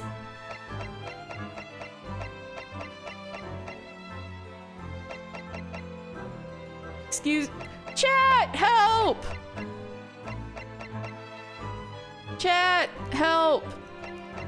Has the game been frozen this whole time?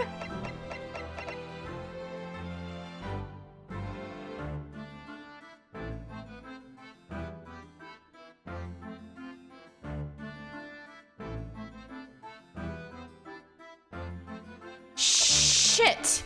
God damn it. Okay. Alright, I'm gonna make it a separate save file and try to go back to this time after I reset the camera. It must have been... There was this little part when the, when I was moving Stella and the screen went black. I think maybe we stretched a cord or something and the capture card was very briefly disconnected, which froze the feed. So it should be fixed without me stopping the stream if I reset the source. Let's see. I gotta start all over.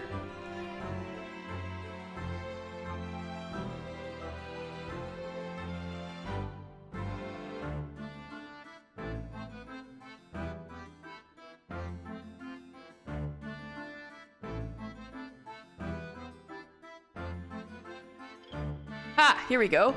That was easy.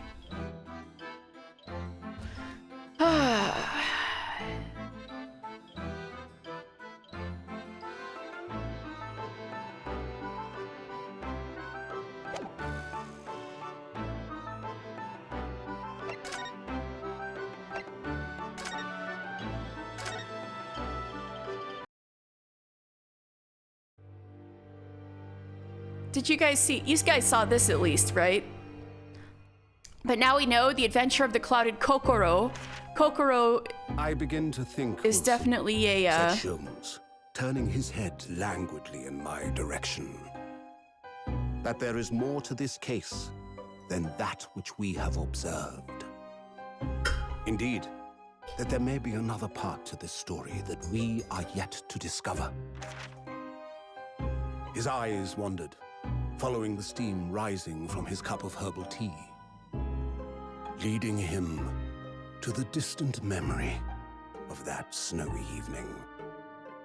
To the young lady collapsed on the pavement along Briar Road, and to the knife in her back.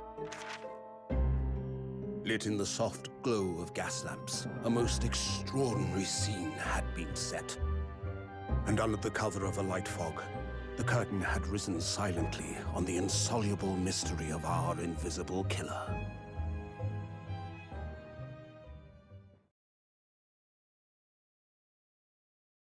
I'm gonna do another tweet out now that we're doing case 4.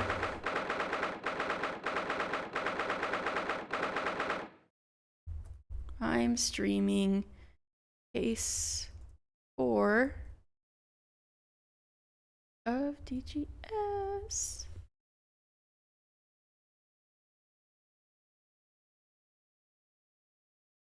Just putting out a new tweet real fast. All right, so this case is called the case of the clouded Kokoro. Now I can say with certainty, Kokoro, you know, which means heart. Yay, it's moving now, yay. I can say with certainty that Kokoro means, is a reference to Natsume Soseki's novel Kokoro. Okay, so I was caught up. We were actively talking to him by the time my footage froze, so I'm gonna just skip a bit. Maybe I can splice it together for YouTube or something.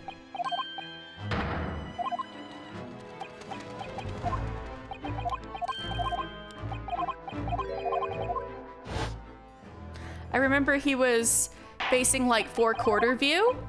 So, I can just, wait till he's in like 3/4 view and then maybe start reading again from there. Or standing in 3/4 view, I mean. What? Mr. McGilded is dead? Maybe it was around here. I don't know.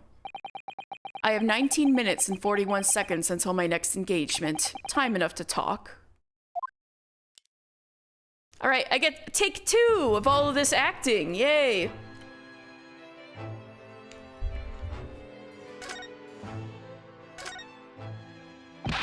I don't understand. What happened? How can he be dead? After the trial concluded yesterday, there was a great commotion in the Old Bailey. As you'll presumably recall, an omnibus had been wheeled into the courtroom. Yes, of course. That was the scene of the crime, which Mr. McGilded had been accused of. Precisely. Well, while the bailiff's attention was diverted by some other matter, the omnibus went up in flames. No. How could such a thing have happened? That is being investigated as we speak. But already, the police have identified a corpse found inside the charred shell of the carriage as that of McGilded. That's awful! The man must have slipped inside whilst the bailiff's attention was elsewhere. That bailiff really needs to pay more attention. And how could that have happened? That is also being investigated as we speak. Thinking back now, immediately after the trial, Mr. McGilded did mention going back into the courtroom to look at the omnibus. Well, I must be making tracks now. It is time for the inspection. Sorry, what inspection? They're going to examine the omnibus again, so I'm told. I asked if I could be present for it myself. An inspection of the omnibus? Not to my knowledge. I don't believe Scotland Yard had any intention of re-examining the carriage. But then who is Mr. McGilded talking about? Never mind that now. The Yard is making a thorough investigation. This matter is no longer any concern of yours. Leave it to the police. Poor Mr. McGilded.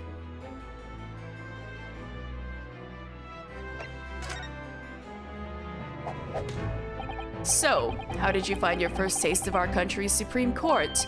Oh, well, I don't know. I mean, it was wow. Mr. Naruhodo means that the whole experience was steeped in the solemnity of Great Britain's long history. It's really a world apart from our own judicial system in Japan, which is only a few short decades old. Wow, Susato-san has such a way with words. And you seem to have a way of failing to find the right ones. The judicial system here is the most advanced in the world. Learn all you can. The most advanced in the world, is it? It was fortunate that your very first trial was a simple affair. Simple? That was simple? As I believed I mentioned yesterday morning, it was a trial you couldn't lose. I don't mean to be contrary, Lord Strongheart, but the case was anything but simple. The circumstances of the case were so incriminating, I was stunned when I first heard them. In fact, I'm still finding it hard to believe that we managed to get a favorable verdict.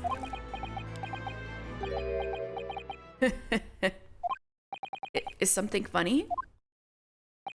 No, my apologies. However, the fact is that you did receive the not guilty verdict you set out to achieve. And that can only be attributed to the exceptional talent.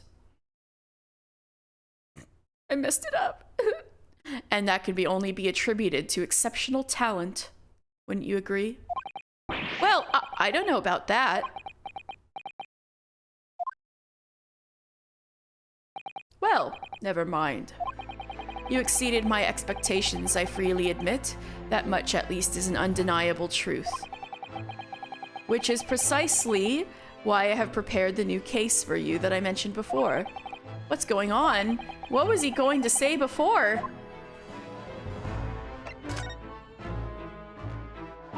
Could you perhaps give us some more details about the new case you mentioned? Don't tell me it's a murder and the trial starts in 10 minutes.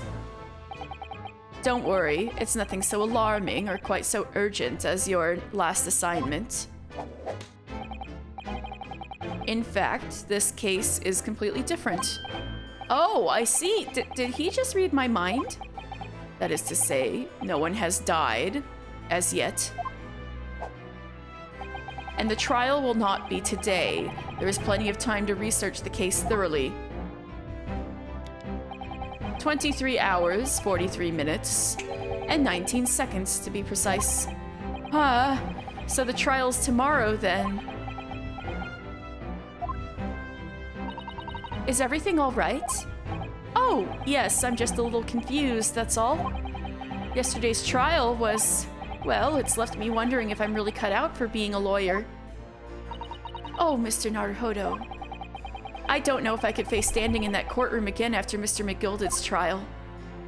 Ah, yes, I nearly forgot. There is one similarity with yesterday's case.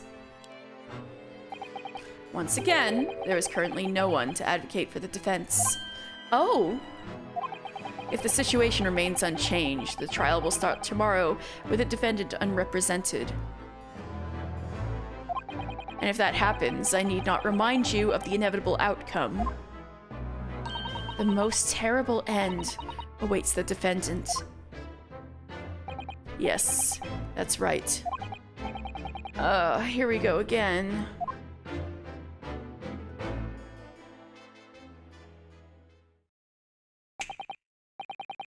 Your time is up. You will have to excuse me. I would advise you to begin making preparations for tomorrow's trial. After all, the clock is ever ticking. There is now but 23 hours, 26 minutes, and 39 seconds until the court sits. Last time he mentioned the 23 hours, he said there was plenty of time. And one more thing, Mr. Naruhodo. There is something I should like to ask you. Oh, what's that? Yesterday, you remarked upon something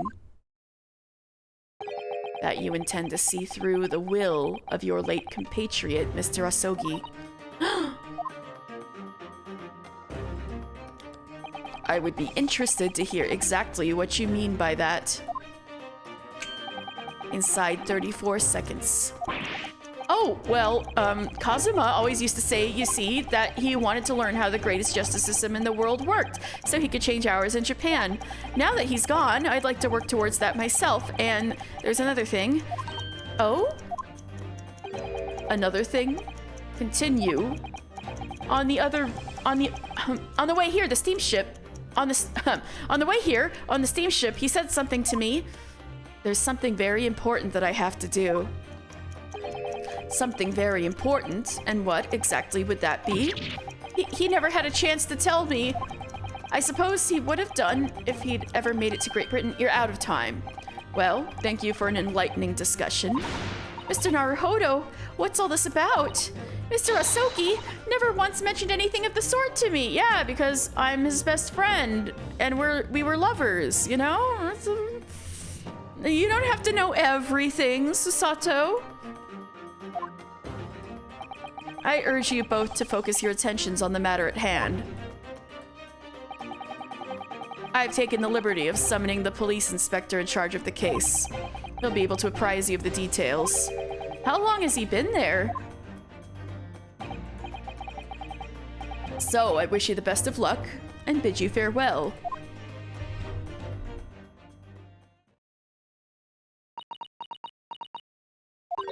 There's something very important that I have to do. Kazuma-sama, what did you mean? I wish I knew, but honestly, he never told me. Anyway, we had better talk to the detective, don't you think? Yes, you're right. I hope I'm just imagining it, but I wouldn't say he looks pleased to see us at all.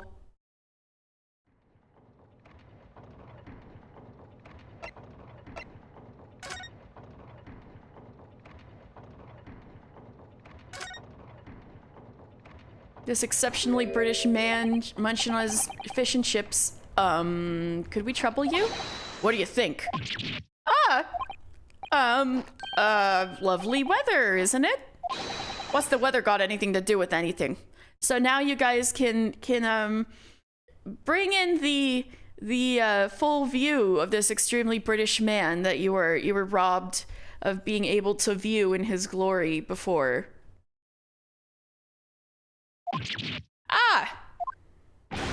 Listen to me, you young Japanese upstart. Some frippery about the weather doesn't get every English gent eaten out of your hand, you know? But Susato-san told me it was foolproof. I'm a busy man, a very busy man. There's a crime scene to investigate, but I'm here having to give the likes of you a talking to. Oh, I'm ever so sorry. Can you imagine what the other officers there will be saying? Haven't seen Gregson anywhere, have you? No, he's too busy with the bigwigs these days. And all because of some bumpkin who's here on a jaunt from a country I've never even heard of. Hear that ripping sound? That's my reputation at the yard going to tatters. Taters? No, I'm just kidding. There's no need to rip us apart as well. I don't believe we've been introduced. This is Mr. Ryunosuke Naruhodo, a defense lawyer. Eh? It's a pleasure to make your acquaintance. I'm Mr. Naruhodo's judicial assistant, It's lovely weather we're having today, isn't it? Oh, so it works when she does it, the lovely weather thing. It's not just him being weird. Hopefully. I guess we'll find out for sure. It is unseasonably fine, I grant you. London winters don't see a lot of sunshine. Unbelievable! How did she pull that off? So, Lord Strongheart has asked me to fill you in on the case. The name's Tobias Gregson. Inspector Gregson to you. I'm from Scotland Yard. Gregson? Inspector Gregson? What's the matter with Susato-san? Does this detective's name mean something to her?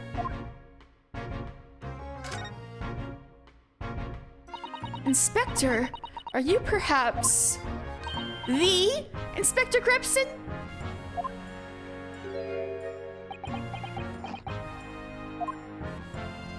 You're acting like you know this man, Miss Sato, but he's a London detective. Oh, I do know him very well, in fact. Very well? Yes, he features prominently in the adventures of Sherlock Sholmes. Oh, in that publication, what's it called again? Ranced Magazine? That's right. Inspector Gregson and Mr. Sholmes enjoy a wonderful, friendly rivalry. Really? You rival the great Mr. Sholmes? That's incredible. Oh, well, I don't know about that. Mr. Sholmes isn't a professional like myself, of course, but he does come up with the goods from time to time. Mr. Sholmes is equally complimentary about you, Inspector, isn't he? You've earned his highest praise. Gregson is the pick of the bad lot of all Scotland Yard. Those were his own words. That's his highest praise? Well, Mr. Sholmes isn't particularly known for giving compliments, you see? That he is not, and thanks to that magazine, my name's known all over London town now. That's great, isn't it?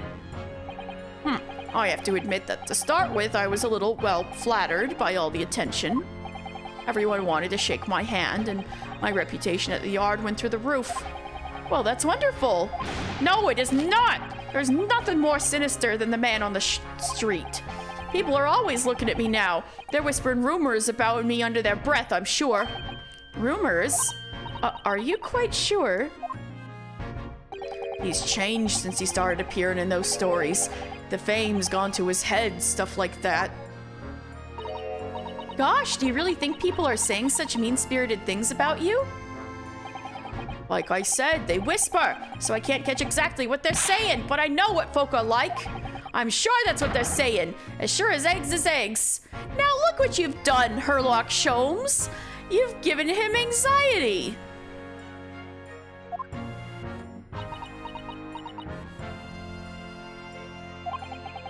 I get the feeling this detective could be very hard work. Oh dear. Perhaps the sudden rise to fame does change people.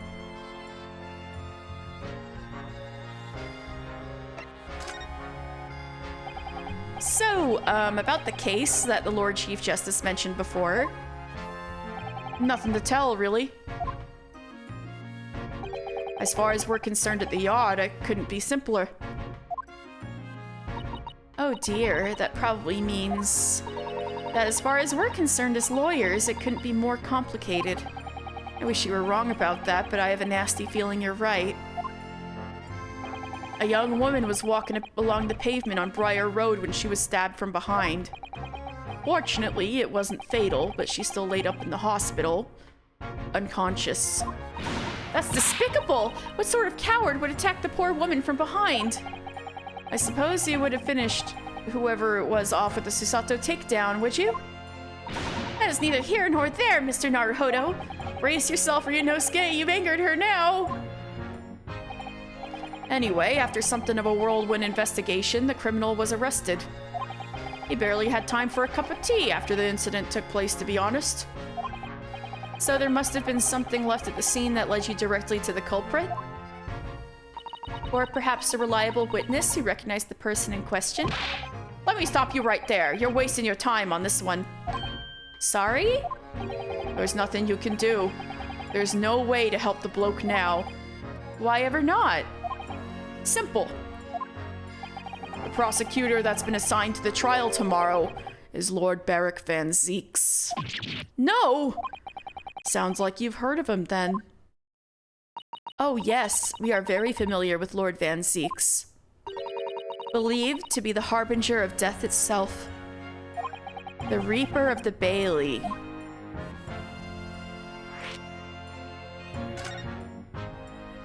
Lord Barrick Van Zeeks, who we faced in court only yesterday.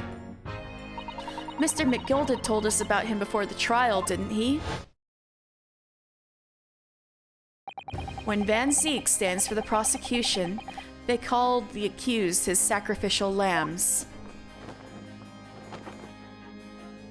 And in every single trial in which he's been the prosecutor, the accused has been damned.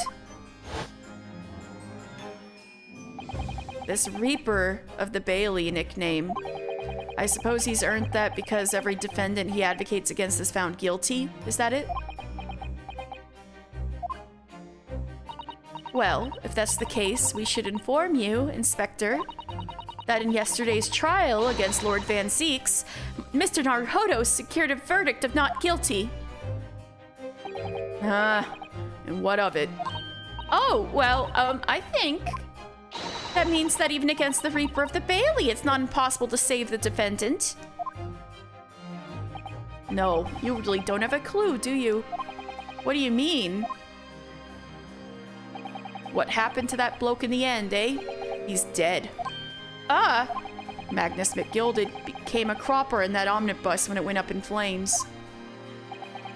So you can't rightly say you saved the defendant, can you?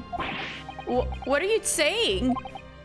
Look, if Van Zeeks could get the dirt to stick on everyone, he'd be a miracle worker. But that's not how it goes. He doesn't work miracles, he works magic. Black magic. I'd have a good long think about that if I were you. Are we really supposed to believe that? Munch, munch. Right, well, I filled you in as requested, and I'm very nearly out of chips. So I'll be heading back to the crime scene now. We're still carrying out a few investigations there. I was wondering when he was gonna eat those. I know, almost like he's been eating the— oh yeah. He's only been eating the fish. He's like barely been eating the chips. He has infinite fish but limited chips. He's gotta pick his battles.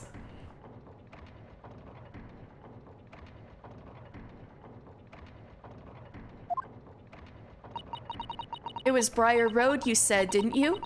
Where the incident took place? That's correct, ma'am. If you head over to the holding cells, you can meet the criminal himself. You've branded him a criminal already? He's as good as shaken like a leaf in his cell, he is. I'll give you a chuckle, if nothing else. He's inmate 53. Speak to the jailer and he'll show you the way.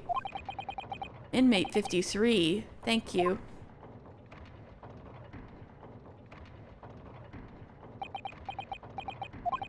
So there's no helping anyone against the Reaper of the Bailey, they say. Is something troubling you, Mr. Naruhodo? To tell the truth, when I recall the trial yesterday, I can't stop myself from shaking. The idea of facing the Reaper in court again is— well, if you think it's too much for you, there's no shame in turning the case down. That takes courage too. But if the man they've arrested is innocent, you could well imagine he would be shaking like a leaf in his cell. And I, for one, wouldn't find the sight of that funny. So, if I'm honest, I'm still reeling from the shock of yesterday's events myself. And I'm really not sure if I'll be able to help this man, whoever he is. But I'd like to try. So I think I'm going to make some inquiries. Will you help? Did you really think you had to ask? After all, I am your judicial assistant. Thank you. So then, shall we? Yes! Let's go! All right. Now, before we go visit Mr. Natsume Soseki, I'm gonna use this opportunity to take a break because I know I'm just gonna get too excited because I'm a nerd when we're back at the prison again. So I'm gonna use this opportunity to take a break and get something to eat. So you guys take a break and get something to eat if you need to. Definitely get some water. And I'll be back in a bit.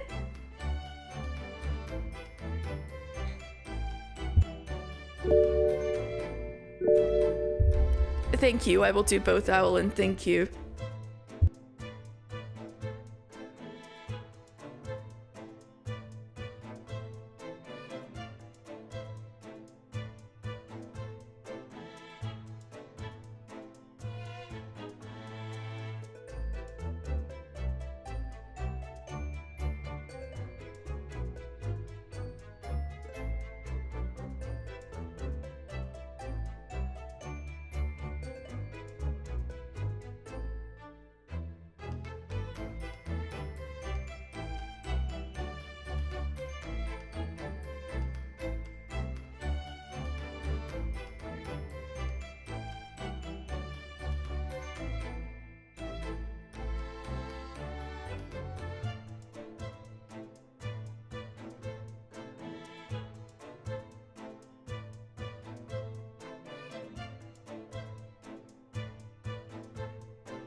All right, I'm back.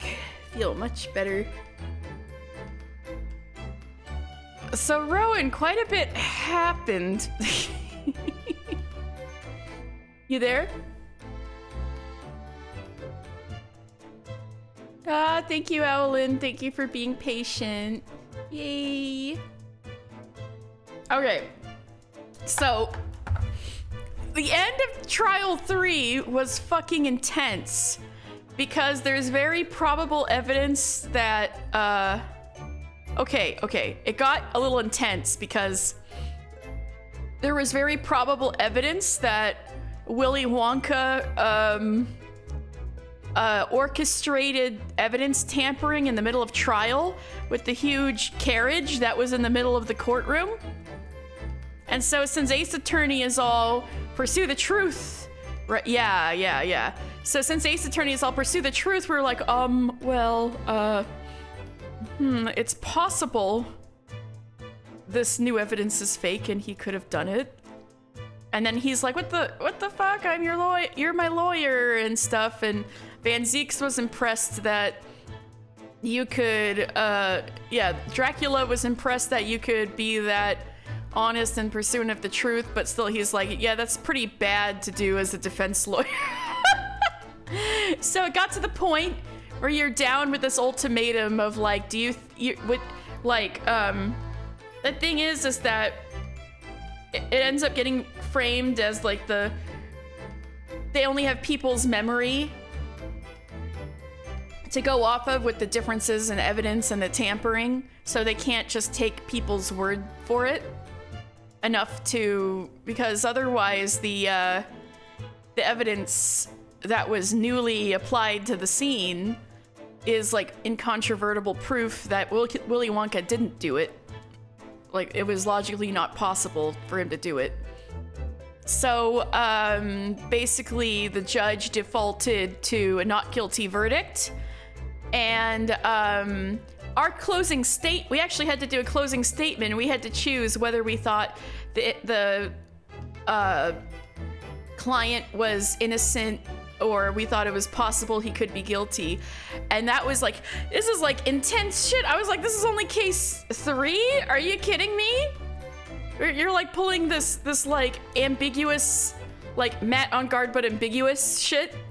Like, he could be innocent, but it's definitely possible he's guilty. And then eventually I was just like, believe in your client as the other tenet of Ace Attorney, and I was saying I believe he's innocent. But oh my god, that was so tense. And so there was like the most anticlimactic, depressing not guilty verdict ever. And it's very highly implied that McGilded has the police in his pocket, and that's how he was able to pull this off and stuff. And the blame for the fumble was put on Dracula. And afterwards, you guys have a little chat, and he says that there's going to be a re-examination of the carriage, and he volunteered to go check it out. And I'm like, this sounds bad, like covering up evidence again, but Susato and Ryunosuke were like, all right, oh, bye, because they need to go find lodging, because it was like night by this point. They're like, fuck, we don't have a place to stay, so they skedaddled out. And the next day, it turns out, Willy Wonka is dead. When he went to go look at the carriage, somehow he got shut inside while it was on fire. Yes, it got that fucked up. The carriage in the courtroom was set on fire, and McGilded was stuck inside and died. But that murder, Willy Wonka burned to death. A man burned to death, yes. Overcooked Ronald McDonald. Very well done hamburger there. So, we're not investigating that case though. The, dollar store Gant guy who's the chief justice assigned us a stabbing. So it's like an assault, not a murder at this point. And we had a chat with the most British man in the world, who's kind of like fake Lestrade for Sherlock Sholmes. And he was expressing to us that Lord Van Zieks is known as the Reaper not because he has a 100% win rate, but because it's like all people he prosecutes are marked for death, whether it's because of his guilty verdict or not. Every man is the most British yet. You have not met this guy yet. When we meet the inspector for this case, you'll realize. Yeah, every man in this is the most British yet. Yeah, exactly. How higher will the Britishness scale climb? All right. So he's saying, well, Van Zieks is, of course, going to be our prosecutor again, surprising no one. And so he's saying, well, this guy you're defending, he's a goner, because even if you get a not guilty verdict, he'll probably die in some other cursed, fucking bizarre way. So anyway, we're going to visit our client because we know nothing about him, who stabbed a lady in the back. He is accused of stabbing a lady in the back, and the lady is in the hospital. So we're gonna see, we're picking up his case because he's got no hope otherwise. All right. The other thing that kind of slowed up progress for you to catch up was that a good half an hour of footage was basically lost because my capture card had a little hiccup, and I went through almost the entire beginning of this case with the capture card frozen, and I didn't notice. So I did all of this voice acting live reaction going through, and only for none of the footage to have recorded. So I actually went back on my save and started over. So I know, but this scene with the prison, this is the last scene where I was when I figured out what happened. So we're very close, we're gonna catch up imminently. 19th February, local prison cell 9. So these are British prison cells. Oh, they're ghastly. It feels just like a dungeon. Yes, and having experienced it in Japan myself, I can assure you that our wooden cells feel a lot cozier than these cold stone walls. Oh, don't, Mr. Naruhodo, you're making it seem worse. Apparently, our client is in this cell here, but it's so dark at the back there I can't make him out. I wonder what he's like. Inmate 53, your legal representative is here to see you. Stop hiding in the back of the cell and show your face at once. Am I? Am I a cat? As yet with no name? Oh my god, I should have caught on here. I should have caught on here who he was originally. Calling me by a number. It's utterly, unbelievably, unjustly unreasonable. I refuse to answer. Wrong kind of cat. Wrong kind of literary cat. Mr. Naruhodo, what? What do you think is going on here? I have no idea, but I wasn't just hearing things, was I? That tirade of complaints was in Japanese. It's Natsume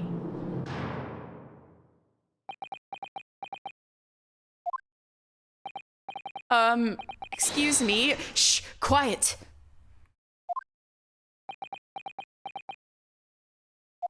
They're all around, hiding. I know they are. They're watching, listening. Even now, I can sense it.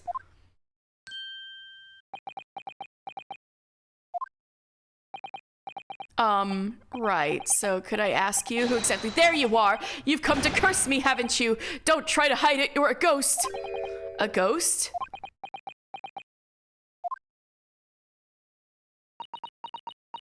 So, do you know who Natsume Soseki is?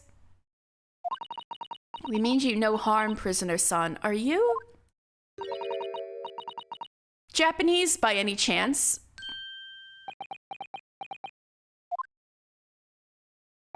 This is beyond my wildest dreams!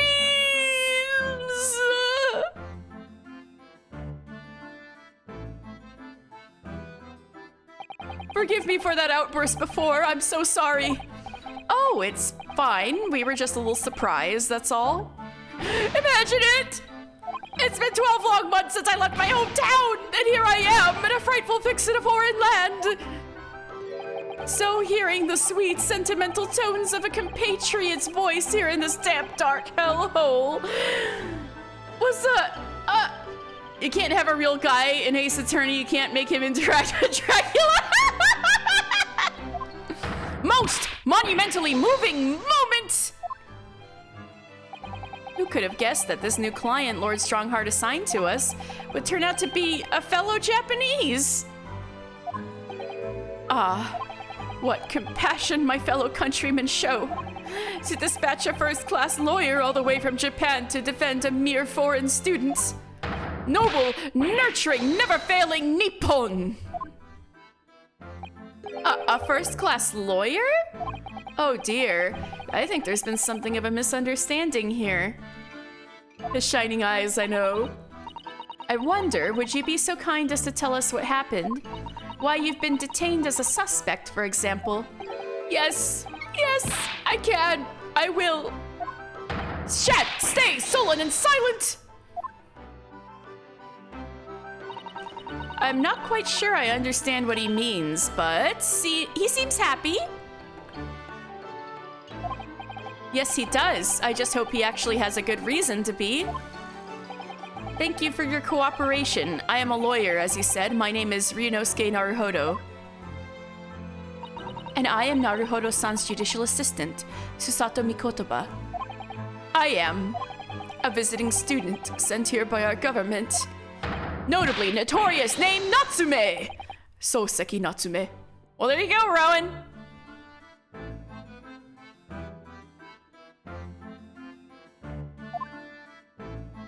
The sad thing is they don't seem to know who the fuck he is. And I'm like, he should be a celebrity. That can't be the real actual Natsume Soseki. I mean, the name of this case is the Clouded Kokoro. I'm not even shitting you.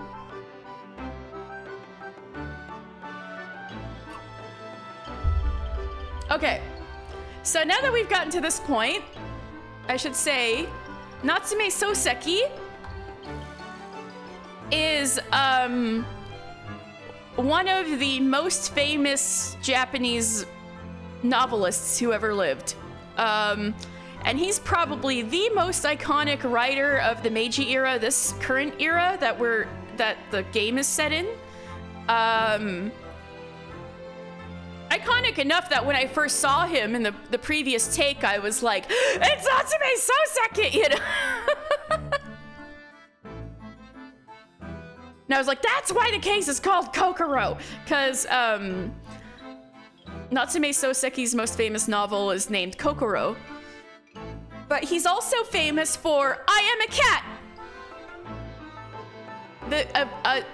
A book called I Am a Cat, where he narrates from a cat's perspective. And so that's why he said, like, am I a cat? You know, at the beginning there. And the other famous novel that was the actual one that I read for college was Bochan. I have I Am a Cat, but I'm lame and haven't read it, but I did read Bochan, which is another famous book of his, which is, you know, Bochan, like looking after the young master and stuff like that. But yeah, it's kind of sad that they don't know who he is. But also, we can use this to more accurately place the time period, because he was an actual guy who lived. So Natsume Soseki was born 1867 and died in 1916. And he seems like he's probably in his 30s, but we're definitely in the 1800s, right? So this might set us more on like that peak Victorian 1890s, approximately.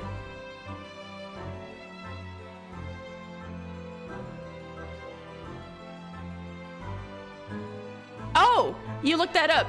In that case, 1900, he was sent to London by the government IRL.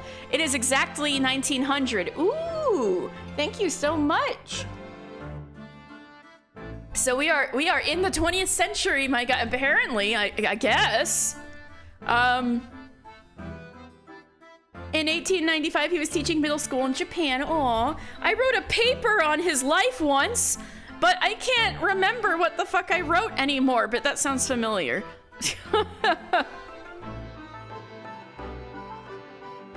Anyway, Soseki Natsume. So Miss Thang from Case 1 was out of fashion for wearing a bustle. Yeah, you should make fun of her, definitely. Soseki Natsume. Soseki Natsume-san? What an unusual name. It's a freaking pen name. Ryunosuke? Have you been living under a rock? Call me Soseki, please. I'm a poet, you see? A writer of haiku. It's something of a nom de plume. A nom de plume? You mean an alias? Yeah, exactly, a pen name. That's right, Naruhodo-san. No! Don't be so prosaic. It's much more refined than that. And haiku? That really reminds me of home. Did I hear you say that you were a visiting student sent over here by the government? Yes, that's right. A year ago, I was told to go study English. First, I had to suffer that misery, and now this! It's beyond the pale! This is a 33-year-old man. He's very stressed. Way too stressed, this poor man. Actually... Holy shit, Rowan, you're right! You cracked the case! Well, no, you can do the math now. I mean, a year ago they could have assigned him.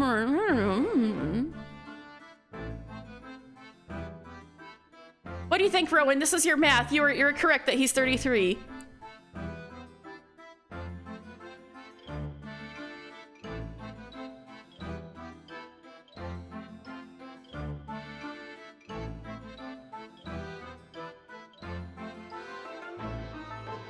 So how old is this guy? This is the most British man in the world, the guy I was talking about. So it probably is still 1900. I mean, there's his assignment and the voyage might have taken a year, you know? Oh my God, he is British. This picture isn't even showing his bowler hat. He was even more British when I met him. Apparently he takes the bowler hat off.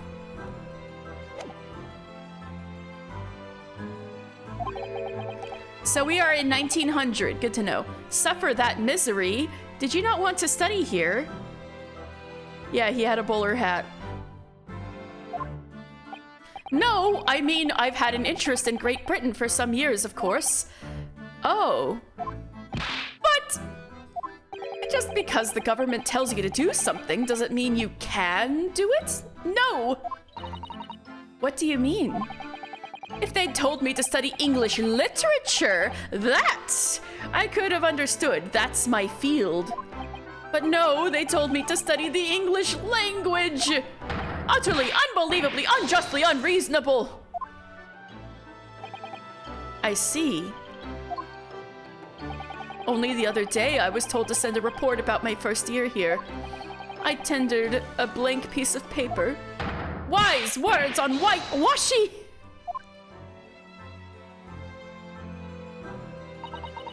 You must be a man of great standing. Yeah, why haven't y'all heard of him? Oh Oh, yes. So I'm often told. I love this alliteration. I have a feeling a great manner of localization had to go into that, because I think he's saying like sets of 4 kanji. He had a miserable time in London, spending most of his days indoor buried in books. His friends feared that he might be losing his mind. Oh my god! Shiitakumi is like, does such good research. This is amazing. Ah! That's awesome. Thank you for this research, Rowan, while I'm doing this. This is fucking awesome. Shiitakumi knows his shit. So there's a lot of period, like Victorian and Meiji era literature, literary elements and references in this game, which I think is very cool. Very, very rockin'. Thank you, Shiitakumi. So definitely Sherlock Holmes and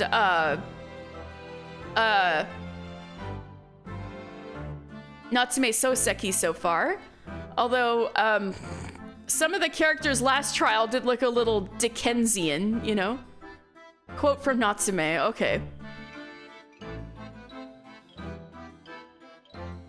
The 2 years I spent in London were the most unpleasant years of my life. Among English gentlemen, I lived in misery, like a poor dog that had strayed among a pack of wolves. I didn't realize that. I was surprised when you were recognizing some of them and sharing. Yeah.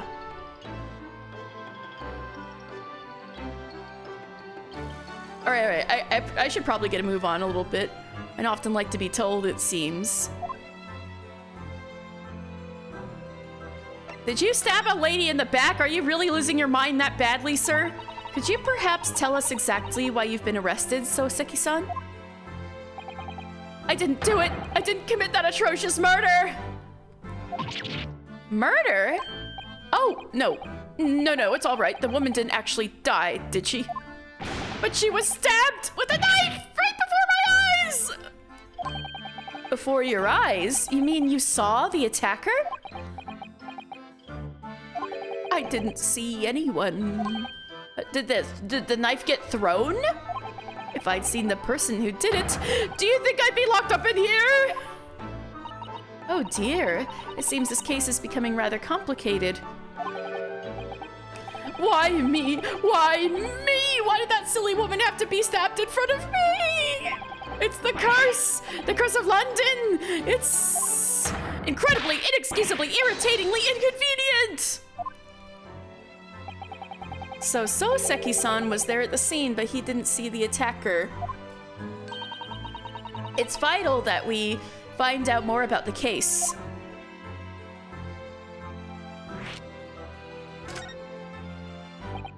It was an accursed evening, just after the snow had started to clear and heavy with fog.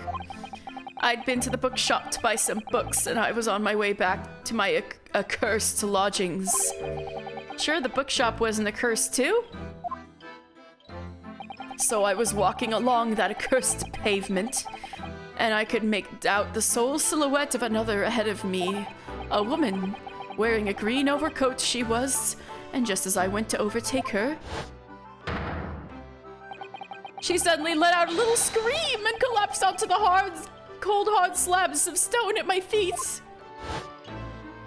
Oh my god, his face. How terrible. I called out to the woman, but she didn't move. It was like a ghostly, ghoulish, grim graveyard. Slight exaggeration there, perhaps? I was terrified. I had to get away from there. So I ran as fast as my legs would carry me back to my accursed lodgings. That's not good. They'll say it was shameful, I know, to run away like that. Tell me, Soseki-san, was the victim an acquaintance of yours? Don't be ridiculous! Do you think I know any of these fair-haired English, and a young woman at that? I'm diffident, shy, timid, unsure. I can't talk to people!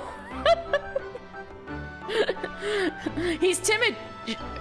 He's shy, timid, unsure. He can't talk to the police. Apparently, he didn't start his literary career until 1903, so Sutato and Ryunosuke not knowing him is chronologically accurate. Oh! Thank you for clearing that up, Rowan. Holy shit. That's amazing. Amazing details and research. And yet they turned him into an Ace Attorney character. I see. A young woman unknown to Soseki-san. And at the time it happened, who else did you see nearby? Did anybody pass you? Regrettably, apart from myself and the woman, I didn't see a soul. No one? Oh, great. So the victim was unknown to you, and there was nobody else on the street at the time. That creates something of a conundrum, doesn't it? What conundrum? Makes you look very guilty.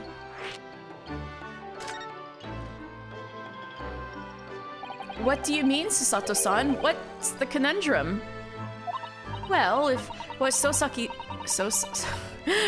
Soseki-san has just told it. Let me try that a third time. Okay. Well, if what Soseki-san has just told us is true, there's something I can't explain.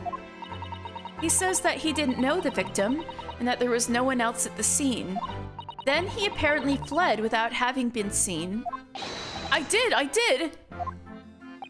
But if that's the case, surely this man has to be the culprit? Ah! What did you just say? Nothing! I didn't say anything! Oops, perhaps I thought that a little loudly. Actually, that's not what was troubling me. What I was thinking was, how did Soseki-san actually come to be arrested? What is it? Was he thinking that? Oh god, he really was thinking. Everyone can read Ryunosuke's mind. Maybe he doesn't actually. Maybe all of the things he thinks he's thinking, he just mutters. Maybe it's just him muttering, and that's why everybody can hear his thoughts. He needs to get a handle on that if he's gonna be a lawyer. Sorry. He didn't touch the victim, and there was nobody at the scene to see him. So how did the police ever discover that he was there in the first place? Oh yes, she's right. Oh, that is a conundrum. It was him. That accursed great detective. He led the police to me. What? We're gonna have to give Herlock Sholmes a good talking to. He's like trying to like kick you out of town so you don't step on Arthur Conan Doyle's turf, right? Of all the bad luck! Accursed great detective? Could it be? I shall never forget that man's name as long as I live, with his haughty laugh and his self-proclaimed greatness. Brash, big-headed busybody, be gone! May you be cursed until the end of your days, Herlock Sholmes! I knew it! Mr. Sholmes? Herlock Sholmes? Well, I didn't expect to hear that name from this man's lips, that's for sure. It was the morning after that nightmare had unfolded on the pavement before me. I was gnawing on a sliver of hard cheese when some men suddenly burst in through the door. They started shouting at me. This is the police. Put the weapon down. Yes, it was a thin sliver, and yes, it was hard, but I wasn't eating a weapon. Cheese knife. Literal cheese knife. Mr. Lock Sholmes. Yeah, exactly. Disgusting dietary discrimination devils! You clearly had a trying morning yesterday. And there he was in the middle of all the policemen, grinning like a Cheshire cat. Well, Ryunosuke was kind of sort of falsely accused by Sholmes too, so you guys have a few things in common. That's Hairlock Sholmes! It's actually just Herlock Sholmes. He's English. I've since found out that he's a famous name in detection here in London. Yes, the great detective is really very well known. And his overly sharp mind managed to deduce my whereabouts, apparently. He thinks I'm the knife-wielding madman. Me, this weak, stooped kitten of a man. I love him. I wonder what great deduction process led him to his conclusion this time. Do you mean to say that Mr. Sholmes' deduction was the only reason the police arrested you? That would be really most unreasonable. Well, the thing is, I was thrown into a panic when they barged their way in. Of course you were. That's only natural. I was terrified and trembling, and they kept throwing question after question at me in impossible English. Fiendish foreign flim-flammery. Well, we are in England. You can't really blame them for questioning you in English. Good point, but my mind went blank. I knew I had to answer, but I didn't know what to say. So I just kept repeating things like, yes, I do, and I'm fine. That's bad. The next thing I knew, I was in manacles, and before I knew it, I was thrown in here. Oh dear, I'm afraid that's hardly surprising. I'm fine? He's not fine now!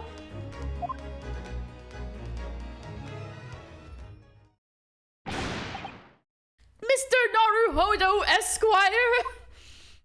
Oh, you can just call me Naruhodo, and when we're speaking English, a simple Mr. is more enough. Mr. Final Fantasy.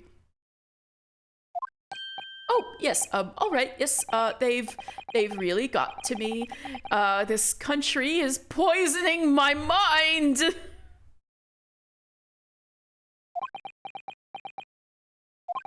But please, I beg you to defend me in court tomorrow. You can tell them what really happened. You'll do it, won't you? Yes. Well, why? Why is it so hard to say yes to me? Well, the thing is, I'm just a student like yourself on a study tour. A student? I have defended a case in the Old Bailey. Only the one, though. But at this moment in time, I really don't know what I'm supposed to believe in. I'm confused about what justice in this country even means.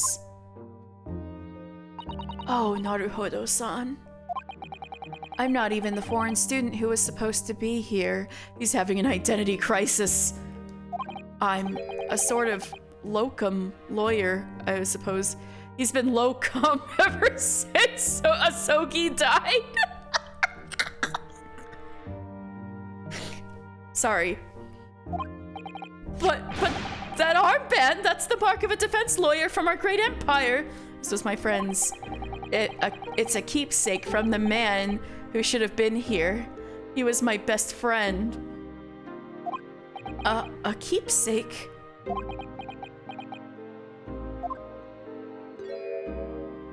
I know exactly what they're saying about me. Oh, who do you mean? The lawyers. All the British defense lawyers, they won't defend me. Goodness, why do you say that? Susato, you know exactly why. According to Shutakumi, Soseki's relatives said the game's developers could do whatever they wanted with him? Oh my god, that's wonderful. I love it. I love it. Shutakumi was like rubbing his little hands together like, yes, yes. Where's that sicko's meme? That was Shutakumi when he heard that from the family.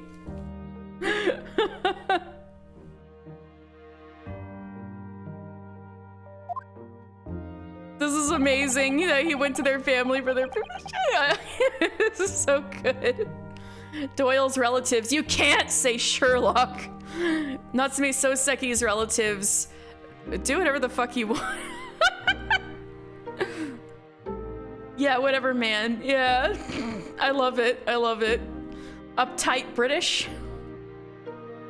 For the same reason as you noted before, when it happened, there was only the victim and myself around, and I ran away from the scene of the crime. Oops. I'm not a fool. I know it looks as though I must be the culprit. It must be very hard for you, Soseki-san. And anyway, I'm a student from overseas. I'm just a foreign nobody to them. Someone not to be trusted. I heard them openly laughing about me before in my earshot without any compunction at all. Any trial for this man would be a waste of time, they said, and of course the foreigner did it. They even had the gall to say, the man doesn't understand half of what's being said anyway. That's awful! They're wrong! I've studied more English than half the policemen out there on the streets! I've traveled halfway around the world to learn about these people's country and its great history. But no one here wants to listen to a man with a strange accent. They all hate me. Ah, racism, the British way, exactly. So, at the very least, I'd like to entrust my fate to someone who can listen to me in my native tongue. Oh, I'll help you. We're gonna kick Herlock Sholmes' ass for putting you in this position. I'm gonna smack him silly. And he'll probably, like, spin on his heel, like, in a very comical way when I do so. He's right, and he should say it, yeah. You could do it, couldn't you?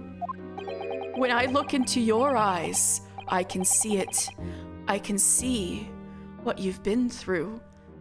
Yeah, Ryunosuke has been through a lot in the last few months. He never can catch a break, in fact. Soseki-san, it's just that...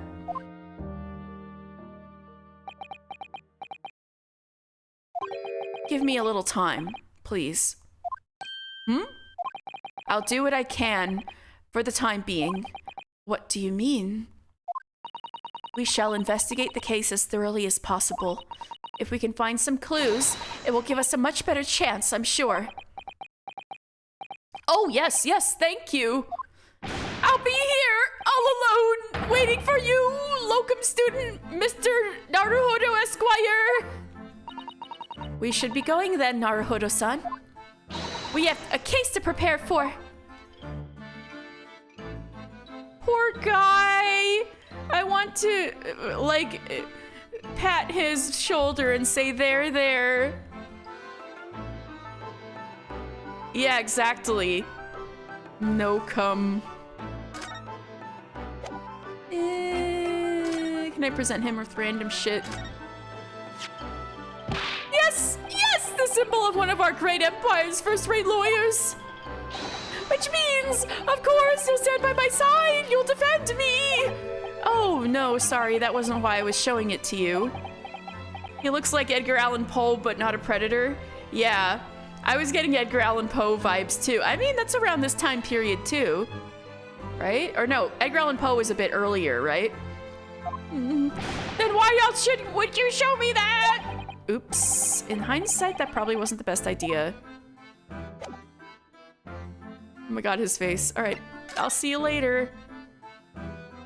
The prison cell where the defendant, Mr. Soseki Natsume, is being held. It's quiet and the light from the candle is dim, but there's little chance of sleeping. Visiting a cold, dark jail brings home the reality of crime and punishment. Briar Road, the scene of the crime. Let's go. Research time. 19th February, Briar Road. Yeah, he's long dead. Yeah, yeah, he was quite earlier then. 19th February, Briar Road.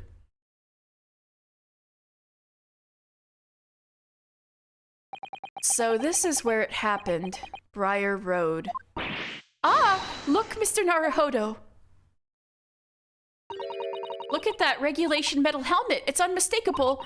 The men of Scotland Yard are here. They're investigating as we speak. Who built the snowman? It's so cute.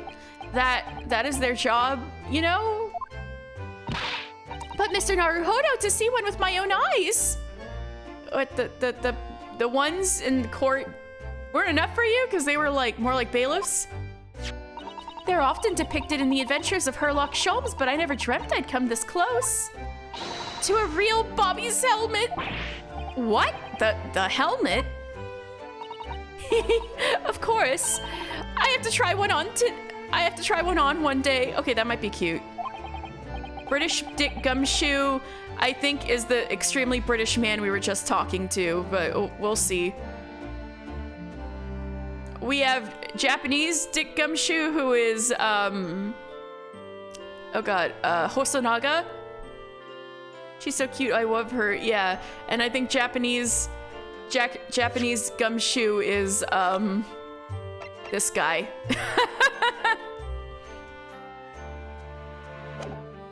Her sprites remind me of Trucy. She has some Maya poses too. A good, refined hybrid. Well, I hope your Hattie dream comes true. It's him! It's him! See, the bowler hat and the fish and chips. This is what I was talking about.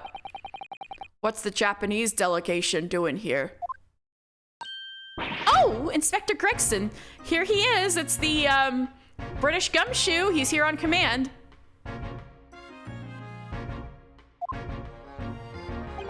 This isn't on the tourist trail, as I'm fairly sure you're well aware. Yes, of course. We're here to investigate. So you've been to the Holden cells then? What do you make of the criminal? And he has infinite fish, but limited chips apparently. The music, I know, I've been loving the kind of Professor Layton flavor too.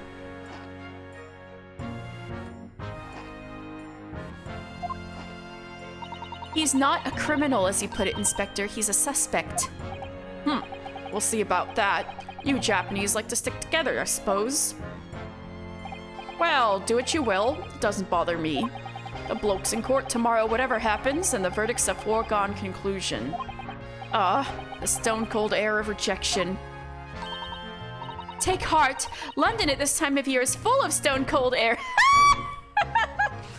You muttered that one too out loud. That makes it worse somehow. I gotta look at that snowman pronto. I don't like the way he says you Japanese. Me neither. That was one of the first things I said about him. I'm like, you're like racist, extremely British man. What a delightful snowman. I didn't realize the English had a tradition of making snowmen as well. It looks a little creepy though. Oh, it has a scarf, look. You'd need one if you were out in this freezing cold all the time. I wish I had one. Yeah, how are you not cold, Susato? I'm afraid our budget is somewhat frozen at the moment, too. We certainly can't afford a scarf. No! Surely the snowman who here wouldn't miss his... But the person who made the snowman certainly would. Yes, I know, you're right. Anyway, yeah, at this point, I'm not even questioning anymore that Susato can read his mind. I'm just gonna assume most of his Ryunosuke's thoughts are just muttered. Okay, so the only way this could be 1901 and Natsume is 33 is if it's in January, which I think it is January. I think it is January. Hold on.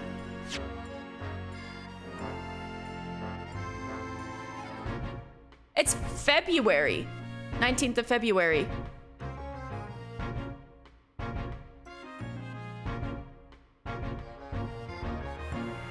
Nineteenth of February. All right. Yes, I know, you're right. Anyway, even if I borrowed it, I wouldn't do much to warm my neck, would it? It's covered in snow.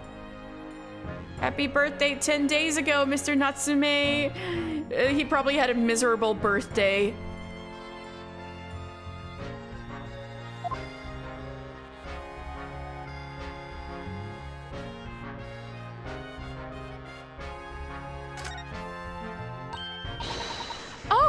That's a Scotland Yard carriage.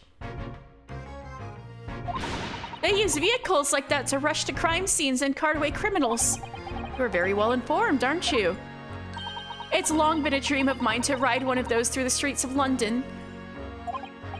Well, just pick up a stone and throw it through one of the windows then. But that would mean being arrested in order to ride it. Sad, lonely birthday surrounded by racist Brits. I know, I feel so bad for him. Wouldn't it?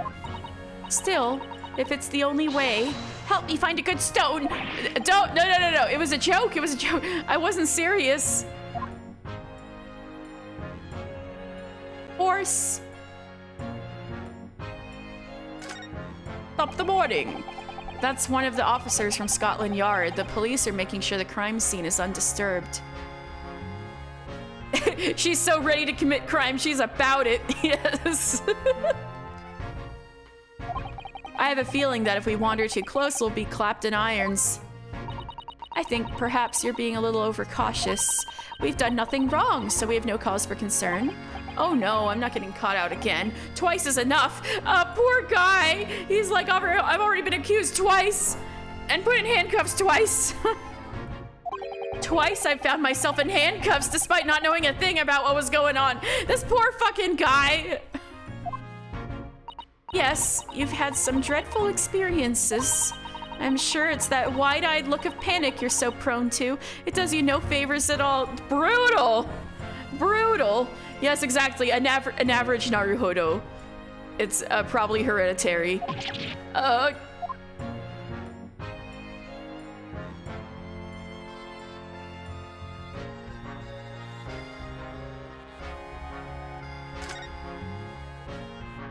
That's a suspicious-looking bicycle.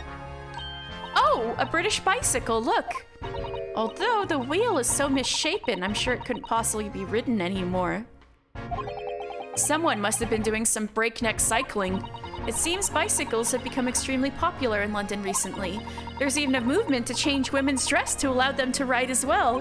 The bicycle fad won't last. I don't see why anyone would want to ride something like that. Ryunosuke, you're so Is this a reference to how Phoenix Wright can only ride his bike to court? That's what this is, right? Because of how profoundly wrong he is.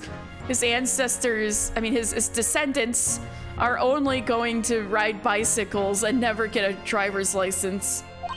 Goodness, do you dislike bicycles? No, not at all. I mean, it's not that I dislike them exactly. It's just that any occupation that involves taking both your feet off firm ground seems reckless. Oh, you're just scared. If you'd ever tried walking on stilts and fallen into a river, I know you'd agree with me. Are you talking from personal experience, my man? This is the Yelnats curse. Fuck. What do you need to drive a car? You need to go up to the mountain and find Madame Zeroni.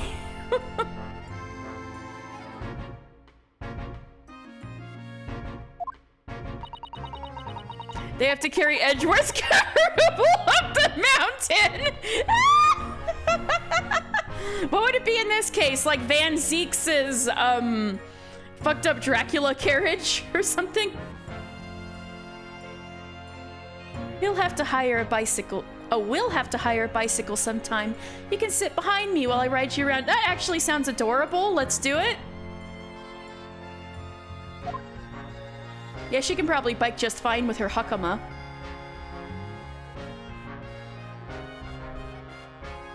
Horse honks. That's a rather typical old brick building, isn't it? I'm sure it has a long and interesting history. Well, time certainly seems to have taken its toll on the place. It's crooked and sagging all over. In fact, it looks in decidedly worse shape than the other houses around here. We must find some cheap lodgings ourselves as soon as possible. Yes, you're right. Cheap, but ideally within reasonably level floors. I don't want it to collapse on us and we die, you know? Oh, look at the windows of that building there. Are you sure they're windows? Yes, but they're all filled in with bricks. Oh, you're right. Oh, you're right. I wonder why. Perhaps it's an empty property where nobody lives at the moment. There's smoke coming from the chimneys, though. That's totally where Natsume Soseki lives. He lives in a fucking bricked up building, doesn't he? Oh dear, everything still feels very foreign. There's so much we have to learn about this place.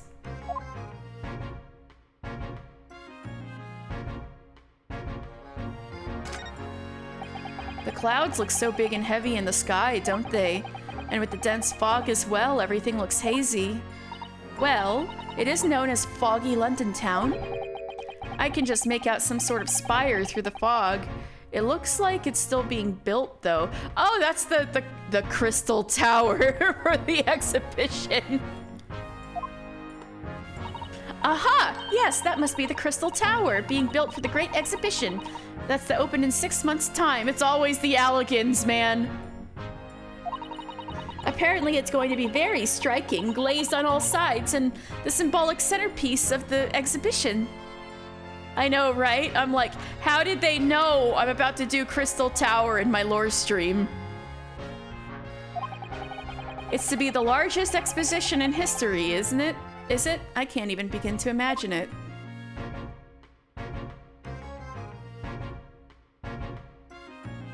Anything else? I can't really... Nothing really to do with the crime yet, I'm seeing.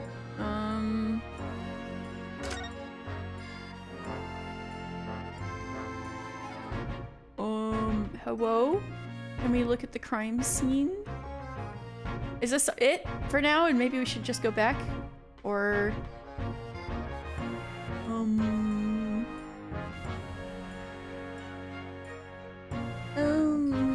I really like that they have the, they tell you when you're done looking at this thing. Wait, no, it's a good thing, Rowan. That means Graha Tia will be at the exposition. Oh, street.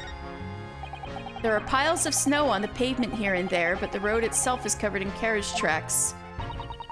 It seems carriages often travel down Briar Road. It soon disperses all the snow. I slipped over when I was walking down the pavement earlier. Of course you did. It seems like it would be far safer to walk on the road instead. Yeah, for real. Oh, but you're rather small, Naruhodo, and dressed all in black. Susato! This is like the 5th time she's called his ass scrawny. I worry coachmen might not see you and you could be flattened by horses. Well, thank you for the rather small concern. I'll have to lose him a 4th time. No!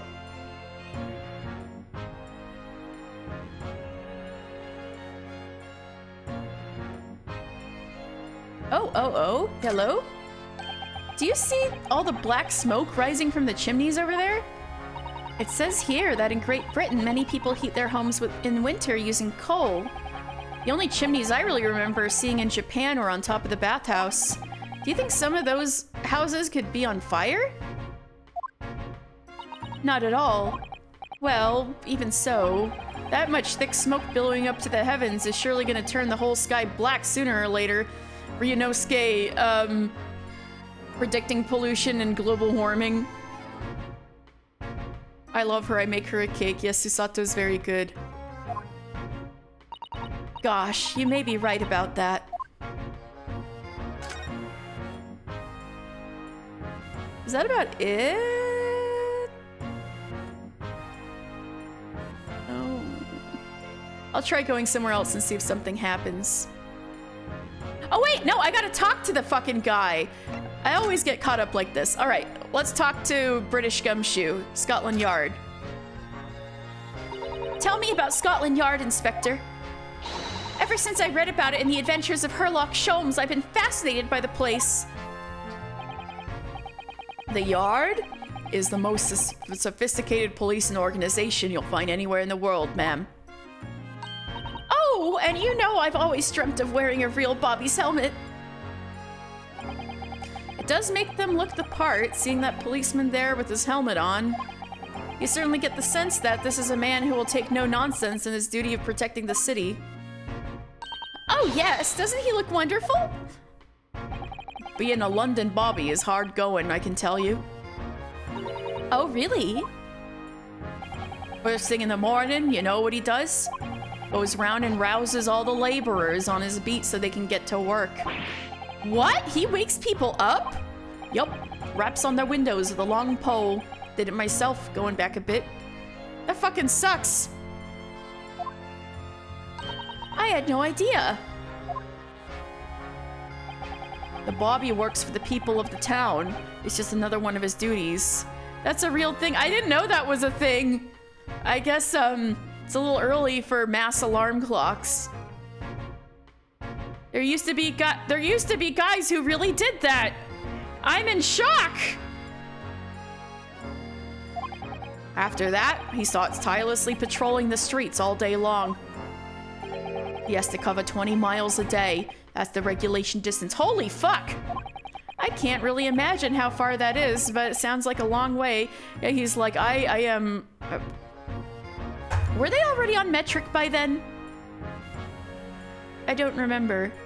I believe Japan may have been on metric by then. And so he's like, what the fuck is a mile?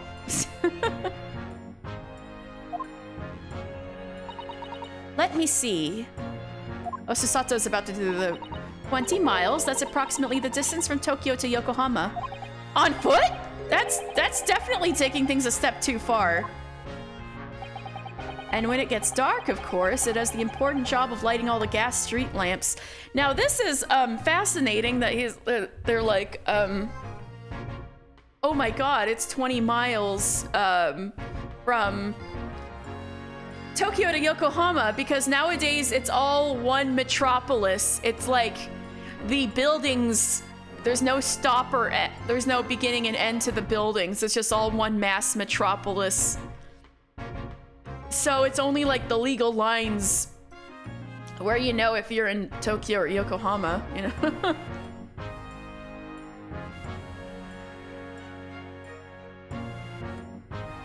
And when it gets dark, of course, he has the important job of lighting all the gas street lamps. When does he eat or sleep?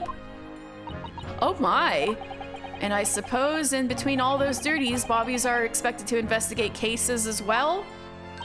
And chase after criminals trying to evade the law?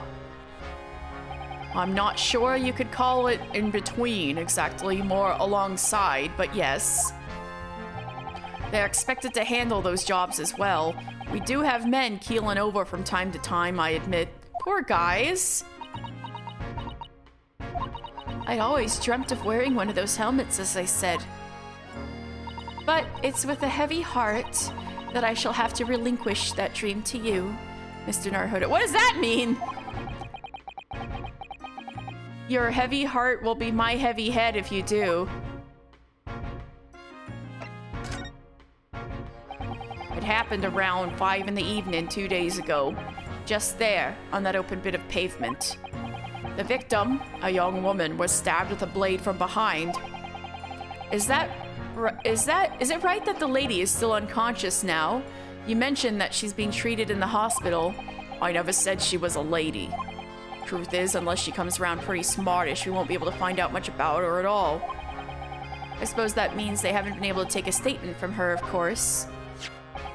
He just puts he just sticks the fish and chips right in his pocket. He didn't even stick it paper first. He stuck it like fish and chips first into his pocket. Here's a map of the local area I happen to have on me. You could take it if you want. Really? Are you sure? It's the odd policy to give lawyers defending suspects the odd bit of information to go on. I haven't actually accepted the job yet, but still.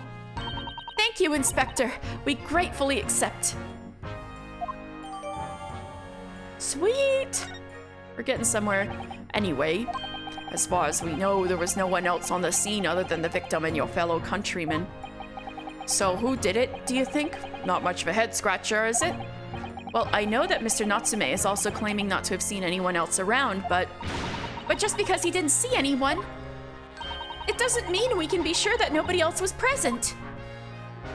I'm sorry to have to tell you, but we most certainly can be sure. How? Because, ma'am, The precise moment of the stabbing didn't go unnoticed. It what? We have two very reliable witnesses, no less.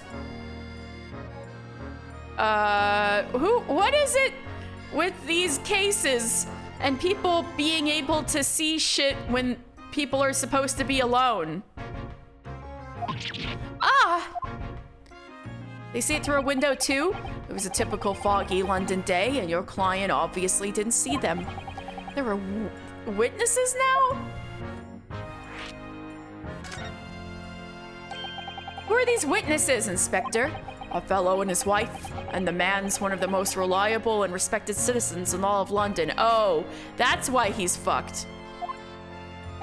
He's a copper from Scotland Yard. I don't trust any of these coppers. They killed Magnus McGilded and helped him cover up his crime. Ah.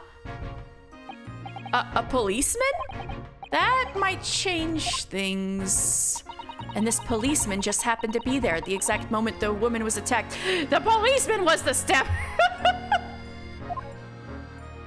Nothing peculiar about that, ma'am. Part and parcel of being a bobby, catching them banging the act and all that. But he didn't catch him banging the act. They had to go to his house to find him and bring him in. There's a contradiction here already. Do you think it might be possible for us to ask that policeman a few questions? Be my guest. You can ask him what you like. In court tomorrow? Oh. I've no doubt that he'll be summoned as a witness. So that'll give you something to look forward to. That's all. That's that then. He's got no intention of letting us meet the man beforehand, it seems. Anachronism located. Yeah. Oh, what's the anachronism?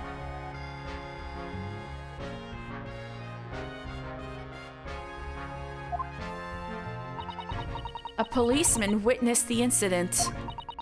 As your judicial assistant, I must warn you that this could make our job very difficult indeed. Yes, as a non-judicial assistant, I could have warned me of that too. Oh yes, one more thing, Inspector. What? The person who led you to the suspect. I hear that was Mr. Herlock Sholmes.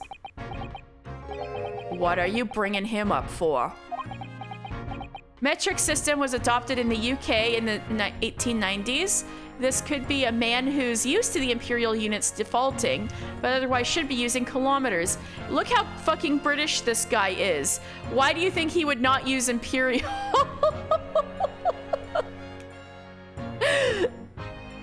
1890s. Well, that was quite recent, right?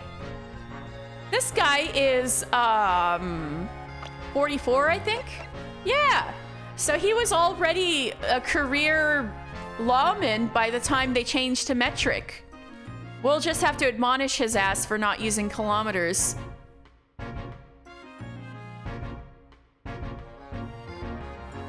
But good to know. We should kick his ass for not using kilometers. When did Japan take on metric? Shame on him. Was it something I said? The color has drained from his cheeks. What was the thing? Herlock Sholmes, right. Oh, by the way, Rowan, Herlock Sholmes gave this man anxiety. Shame on you, Herlock Sholmes. You gave this poor man anxiety. Because since this guy is kind of the Lestrade equivalent in the novels. 1886. I knew it. I knew they had already taken it on.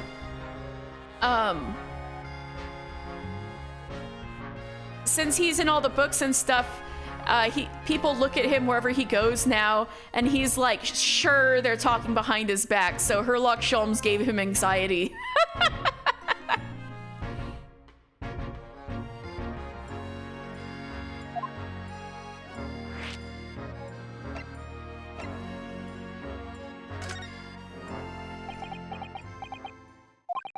Who did you hear that name from?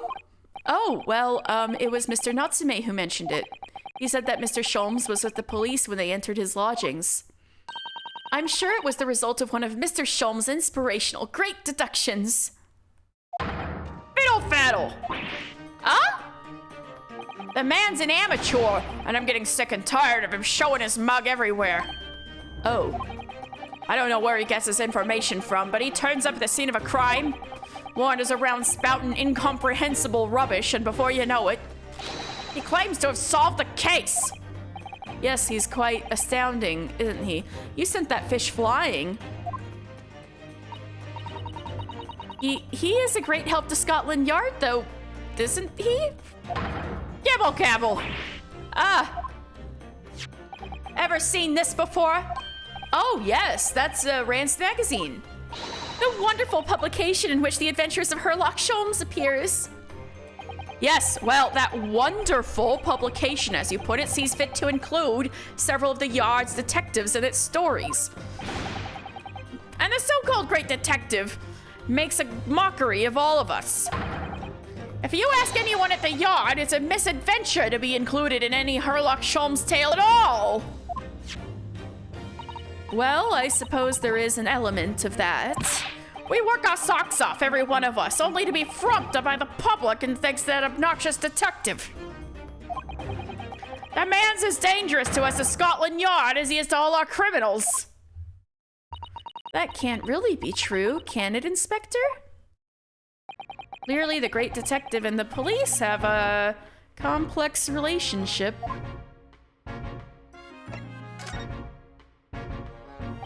That twitchy Japanese bloke goes on trial tomorrow. Are you going to defend him or not? Well, probably. I think. Makes no difference to me, but I will just say this. No London lawyer worth his salt would touch that case, the barge pole. Because the prosecution is being handled by the Reaper of the Bailey, you mean? There's no way to save the man now. It's a waste of time trying. No, we can't break the timeline. He needs to go back to Japan and write novels. It is all a bit strange, though. Sorry? The Reaper. He hasn't appeared in court once for a good few years now. And I get both of his cases. Yes, we did hear something to that effect.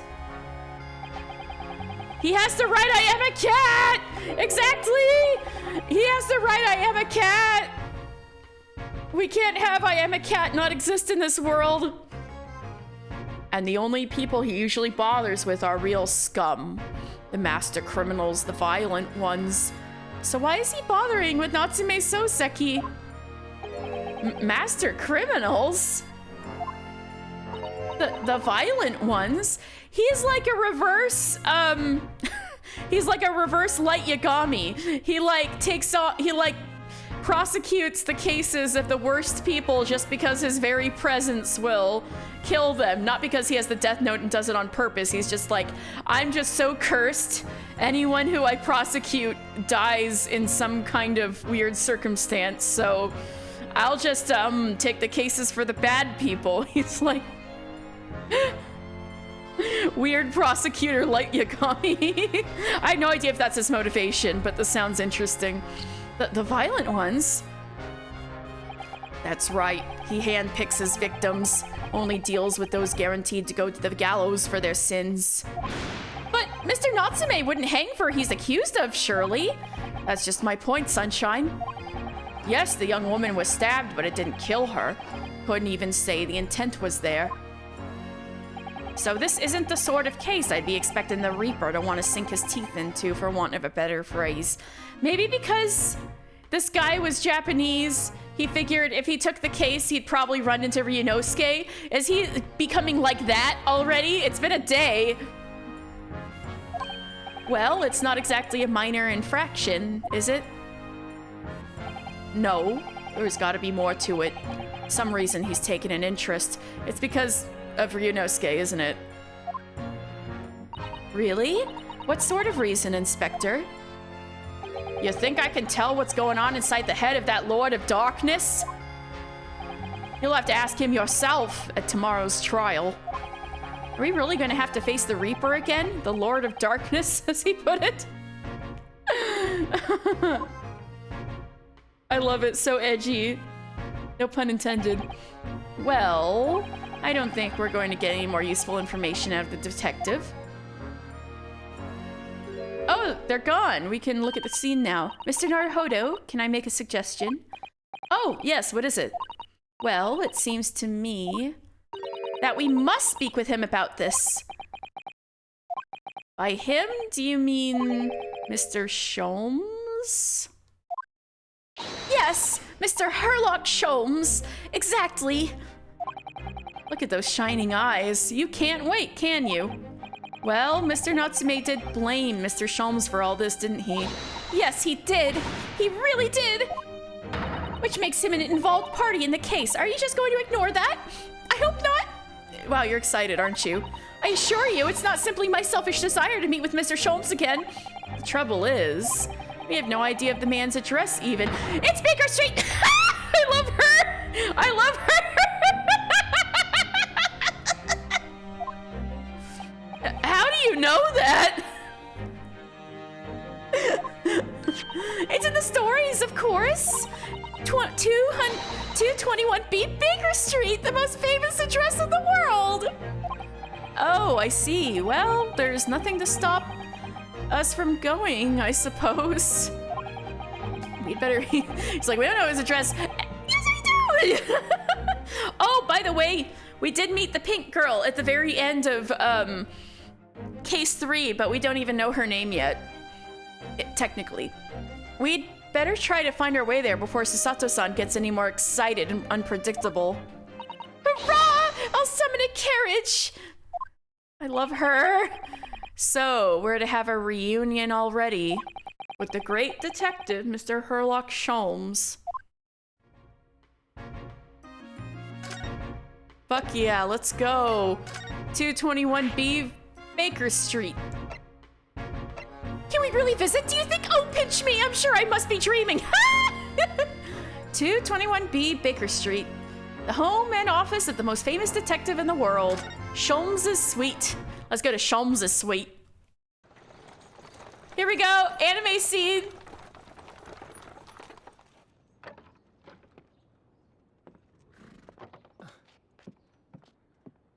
Oh, he puts his hand out for her, so nice. Thank you very much. It's just up there overlooking the street. Good day. Thanks again.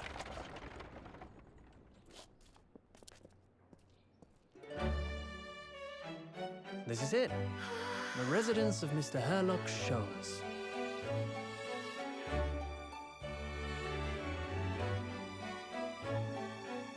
Oh, cute plants. Little bird houses.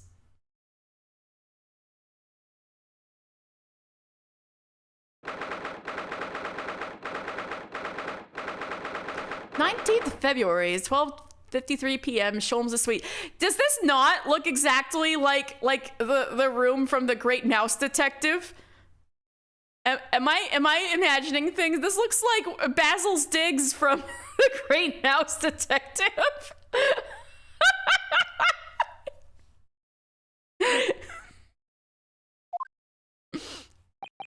So this is where the great detective makes his living. It feels surreal to be here somehow. And he needs to clean up. He really needs to clean up. Is it as described in the stories, Mrs. Sato? She's gonna want to clean so bad. Sato-san? She's so happy!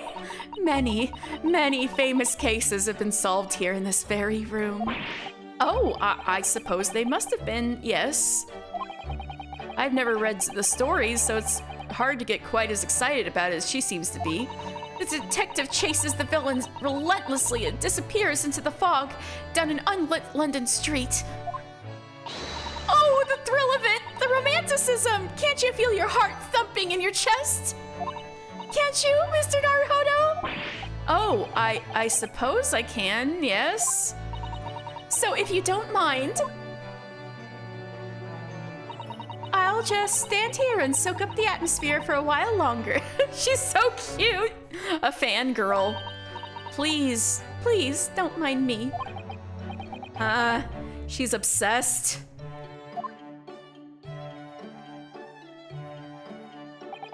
Well, it looks like our detective friend isn't home at present.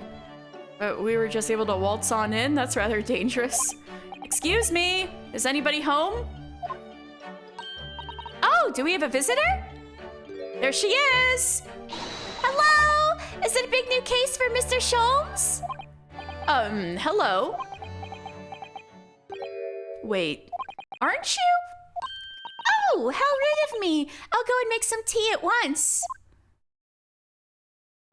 I'm sure it's the same girl. Mrs. Sato, did you see that girl who was just here? Oh, yes. Isn't it truly extraordinary? To think that the King of Bohemia came to this very room to ask Mr. Sholmes to take on his case. The King of Bavaria? King Wilhelm Gottsreich Sigismund von Ormstein, of course. Sorry, I'm drawing a blank. Forget the adventures of Herlock Sholmes for a moment and look over there. The tea's brewed, and I have a freshly baked cake as well. This music! Oh, it's you! I knew it. Susato-san recognizes her too. Ah, there you are. I'm taking that with you as well. I was looking forward to the trial run of my experimental smoke grenade launcher. Oh, good day to you. I'm, well, the inventor, I suppose, of that machine. It's the girl who turned up at the end of Mr. McGilded's trial in the defendant's antechamber. I've never met a lawyer from the Far East before. Poor you, having to get straight to work when you've only just arrived in London. Oh, yes, it was challenging. Well, try this tea. It's my special blend, you know? Oh, thank you. Is tea supposed to look that color? What is it, pink? Oh my, what a fragrant yet mellow flavor. Hooray! It's a winner! I tried blending differently as designed to alleviate fatigue, you see? You must be exhausted after your long voyage here, and you must have another ticklish trial tomorrow. Finally, we meet somebody who's nice and considerate. It's been 5 million years. Oh, and you're to defend a Japanese man. I do wish you lots and lots of luck. Did Mr. Sholmes tell you about us by any chance? Oh, you know Hurley, do you? Hurley? Fucking Hurley, like the t-shirts? Mr. Sholmes to you, Shirley? Mr. Sholmes was a fellow passenger on the boat that brought us to Great Britain, you see. Was he really? Well, I had no idea. I'm afraid Hurley's out on errand again today, even though he's just returned from overseas.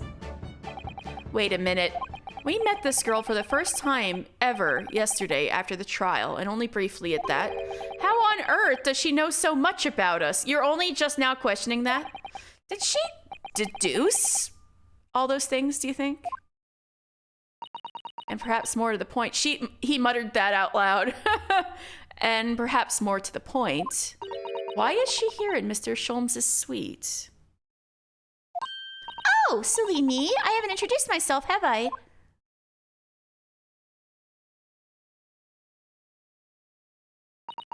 It's a great pleasure to meet you both.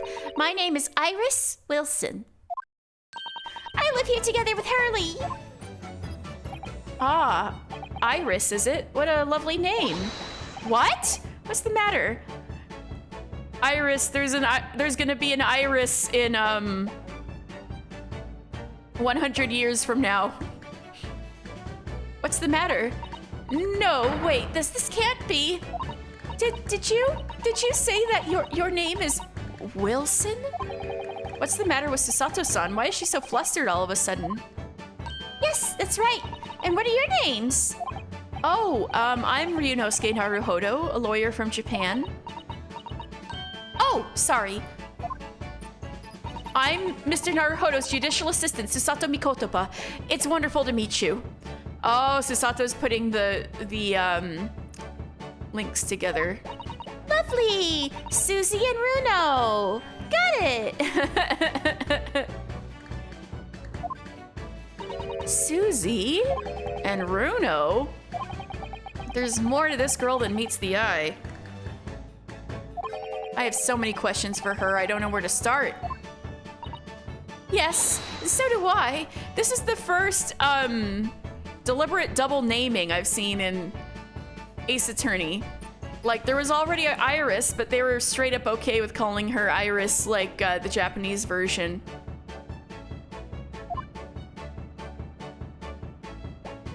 They're like, it's Ace Attorney, finally, we're gonna allow two people to have the same name. Like, that's why,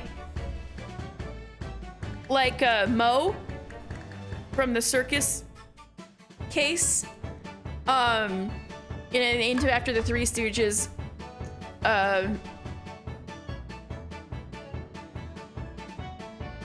Larry, Curly, and Mo, and they already had Larry Butts, so they called him Lawrence Curls, otherwise known as Mo, instead of Larry. So there was like a Larry and a Lawrence, but there couldn't be two Larrys, you know? And that trend has continued until now, pretty much. Iris. There are two Irises now.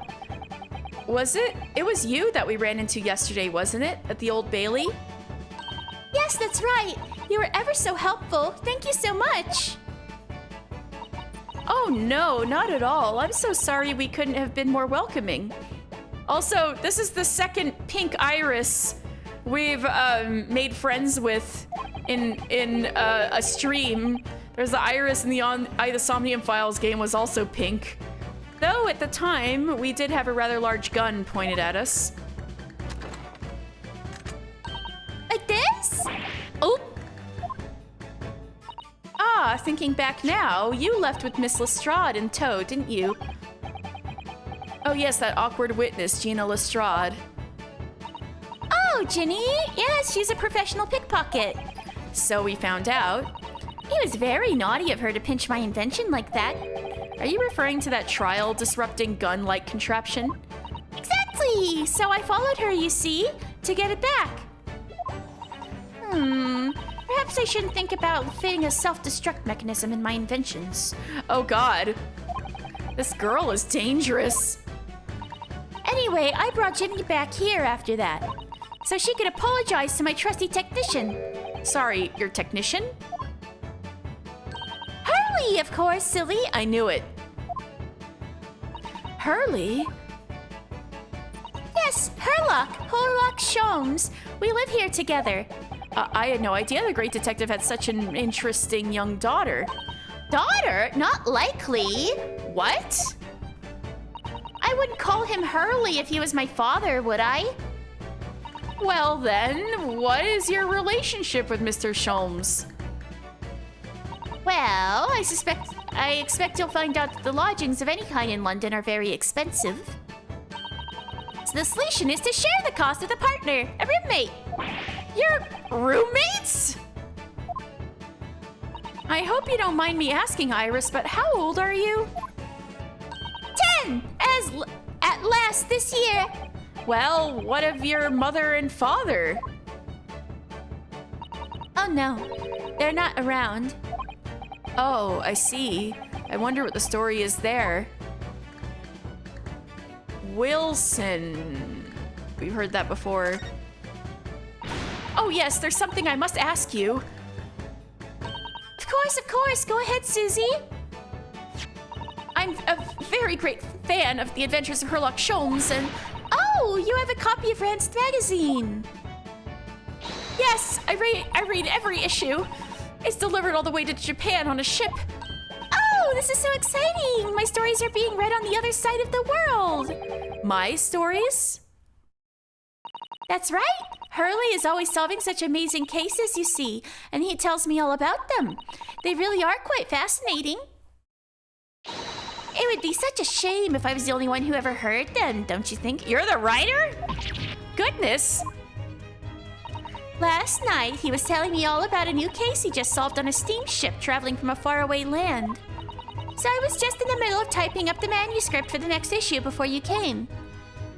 So you are the author?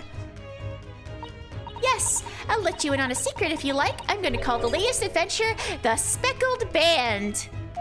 A speckled band? That's certainly very familiar. Of course, I always change one or two details in the stories, here and there. This time, I had the idea of making a venomous snake be the cause of all the trouble. Oh, so that's why that, like, beginning, Sherlock Holmesy beginning was like that. Oh, that was Mr. Sholmes' first thought as well, actually. Yes, and of course I know that a snake might not be credible fit for the facts of the case exactly, but it's a story. Some poetic license is justified to make it more thrilling, I think, don't you? So, do you mean to say, are the stories about Mr. Sholmes that are published in the Rance magazine? All written by me? Yes, on my wonderful and very modern typewriter. But all the stories I've ever read are written by a doctor of medicine, Dr. John H. Wilson. Susato-san's getting more and more worked up. Does that not...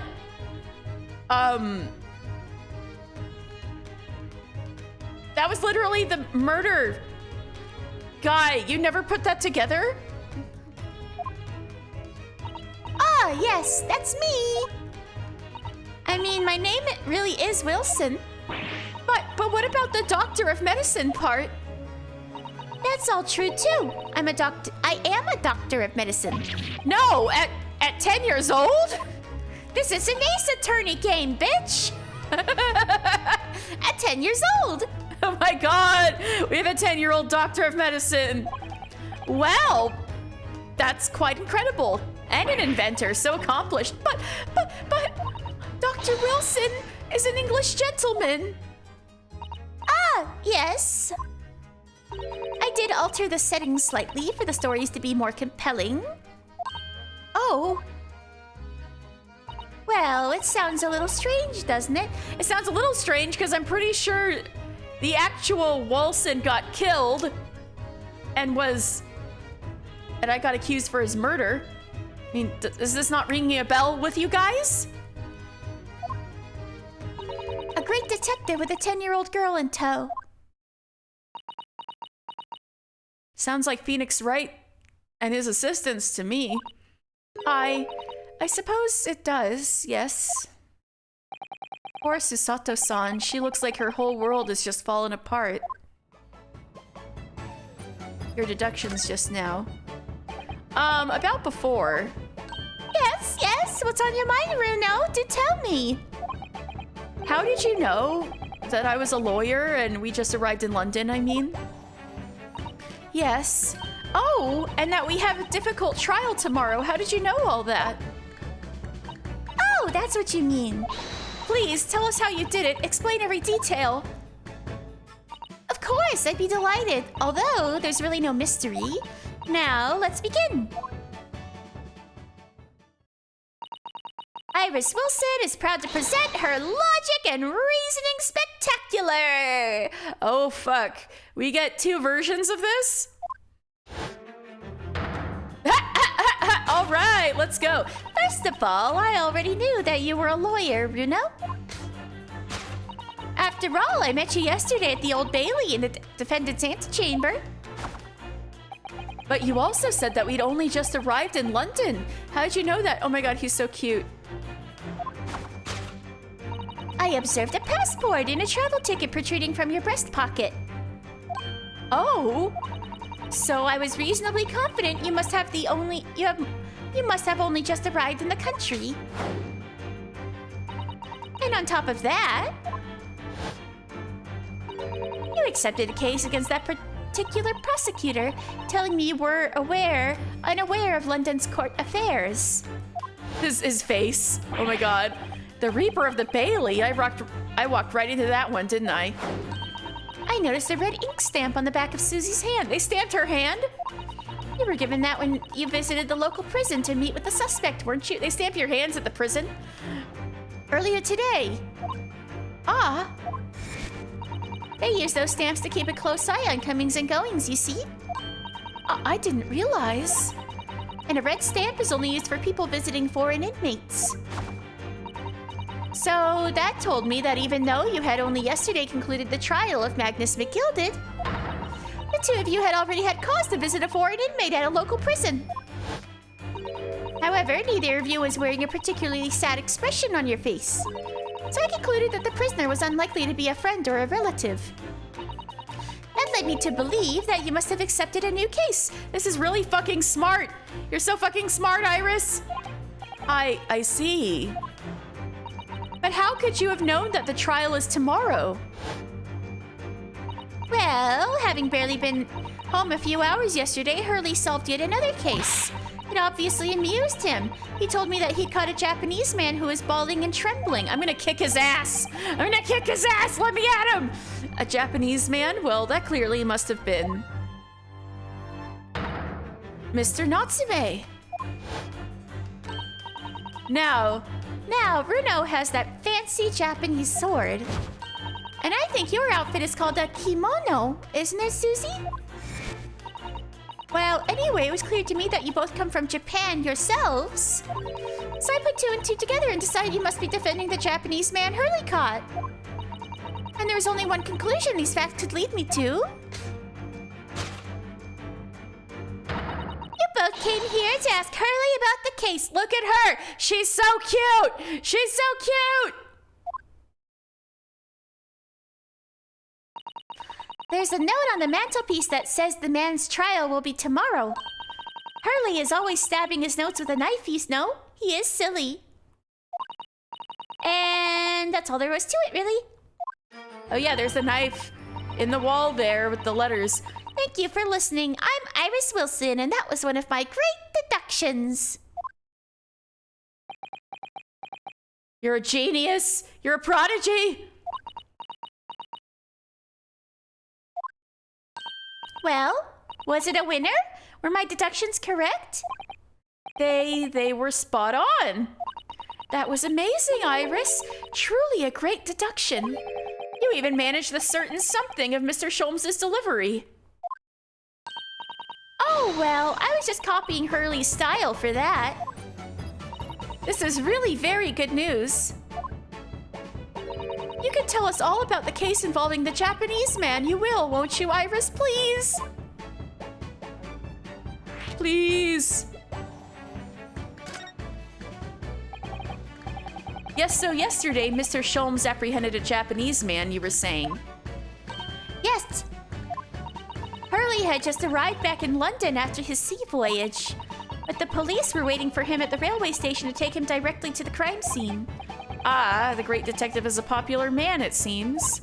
Apparently, a woman was stabbed on a quiet street somewhere in town. There were witnesses who had seen a short, shifty-looking stooped man running away from the scene. A short, shifty-looking stooped man. Mr. Natsume, beyond any doubt. Soseki-san said that he didn't see anybody else on the street at all. It seems there were witnesses after all. Hurley uses great deductive powers to determine the man's address. It was a lodging room very nearby. He went directly there with the police, and what did they find?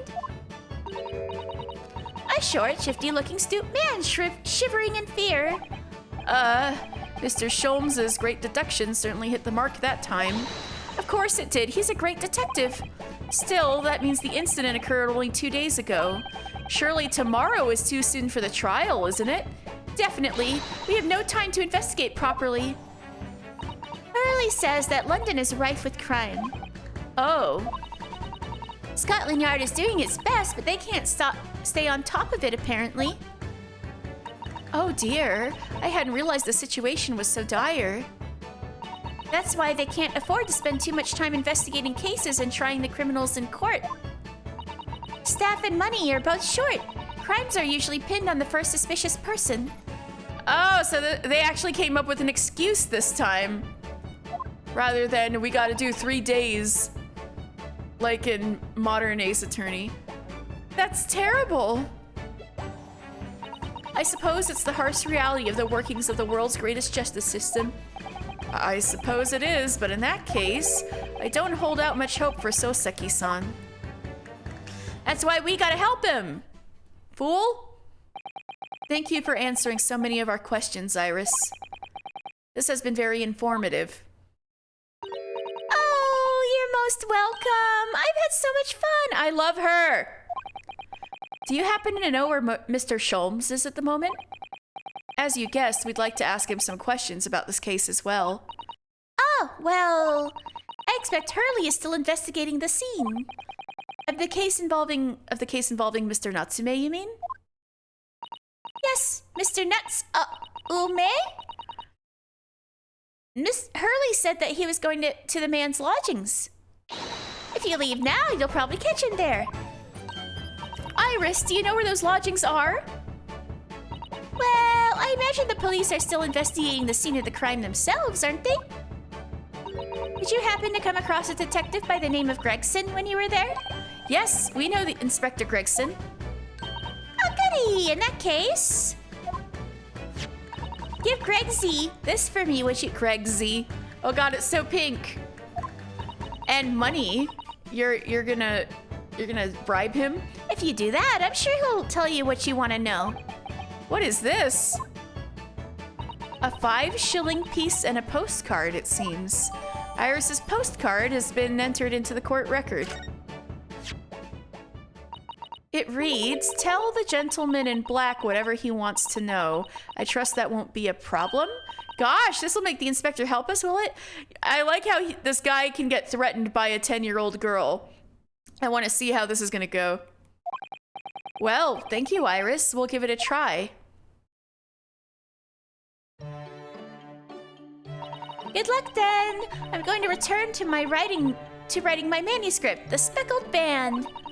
And I'll be making more special blends of tea, so come back again soon. We'd be delighted. Thank you so much, Iris. Well, Mr. Naruhodo, it's back to the scene of the crime. So, somewhat dubious that they would exert any influence over the men of Scotland Yard at all, we headed back to the scene with Iris's curious note and one of the world's heaviest silver coins in hand.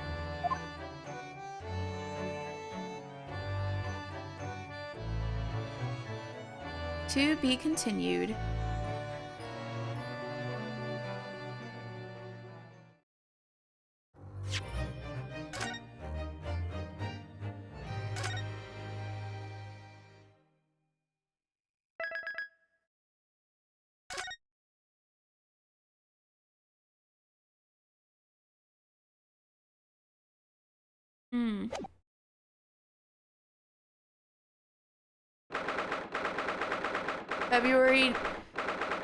February 2:38 p.m. Briar Road. It looks as though the police are still here carrying on with their investigation. Perfect. So let's find Inspector Gregson as quickly as possible.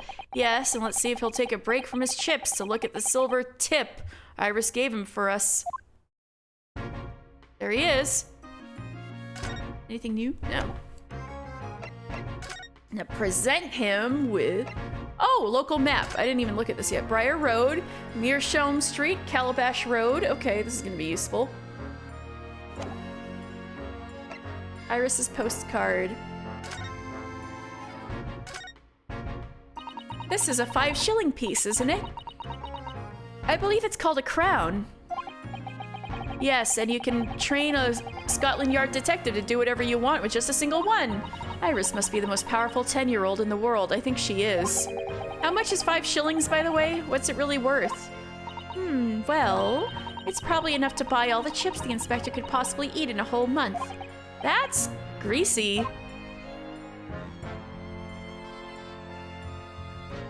The stationery is beautiful.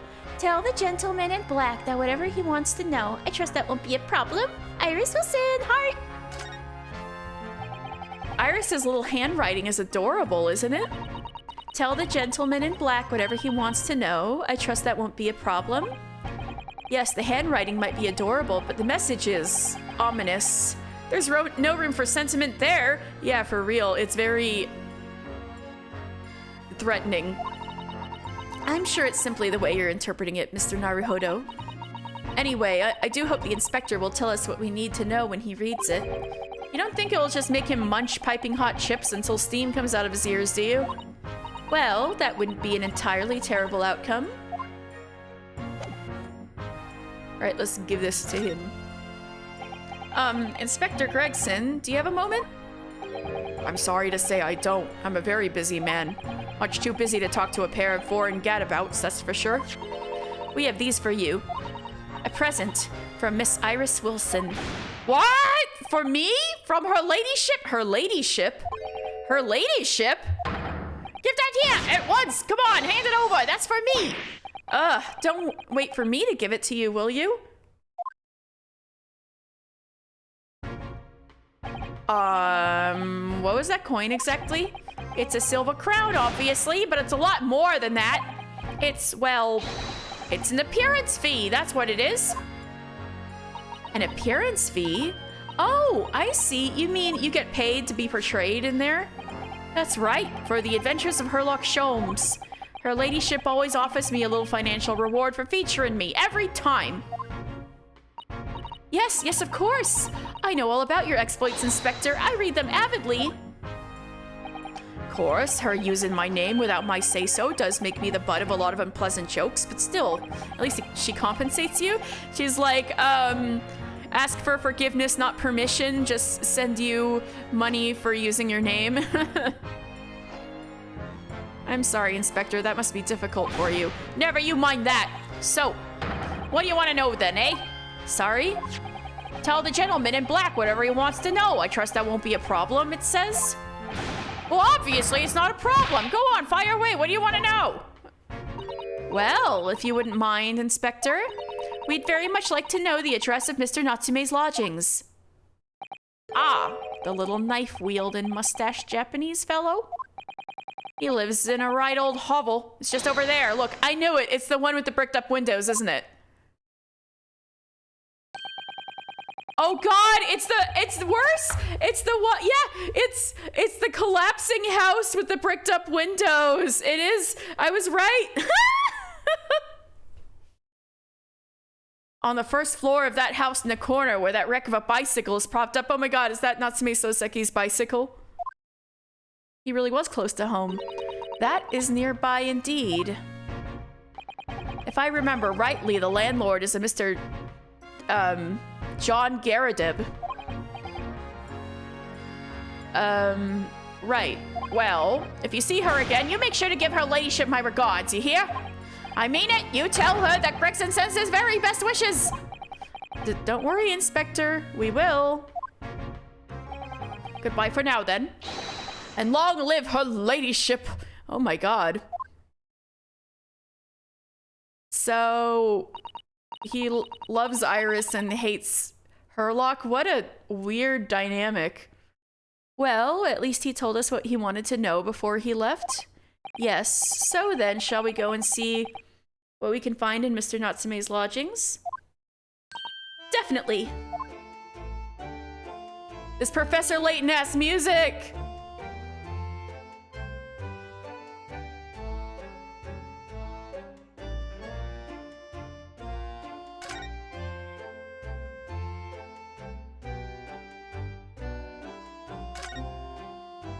That's a rather typical old brick building, isn't it? I'm sure it has a long and interesting history. Well, time certainly seems to have taken its toll on the place. It's crooked and sagging all over. In fact, it looks decidedly worse shaped than the other houses around here. According to Inspector Gregson, that's the house where Mr. Natsume has lodgings.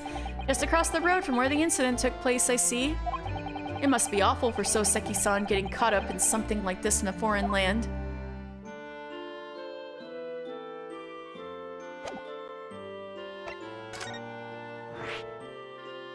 A new location has been added.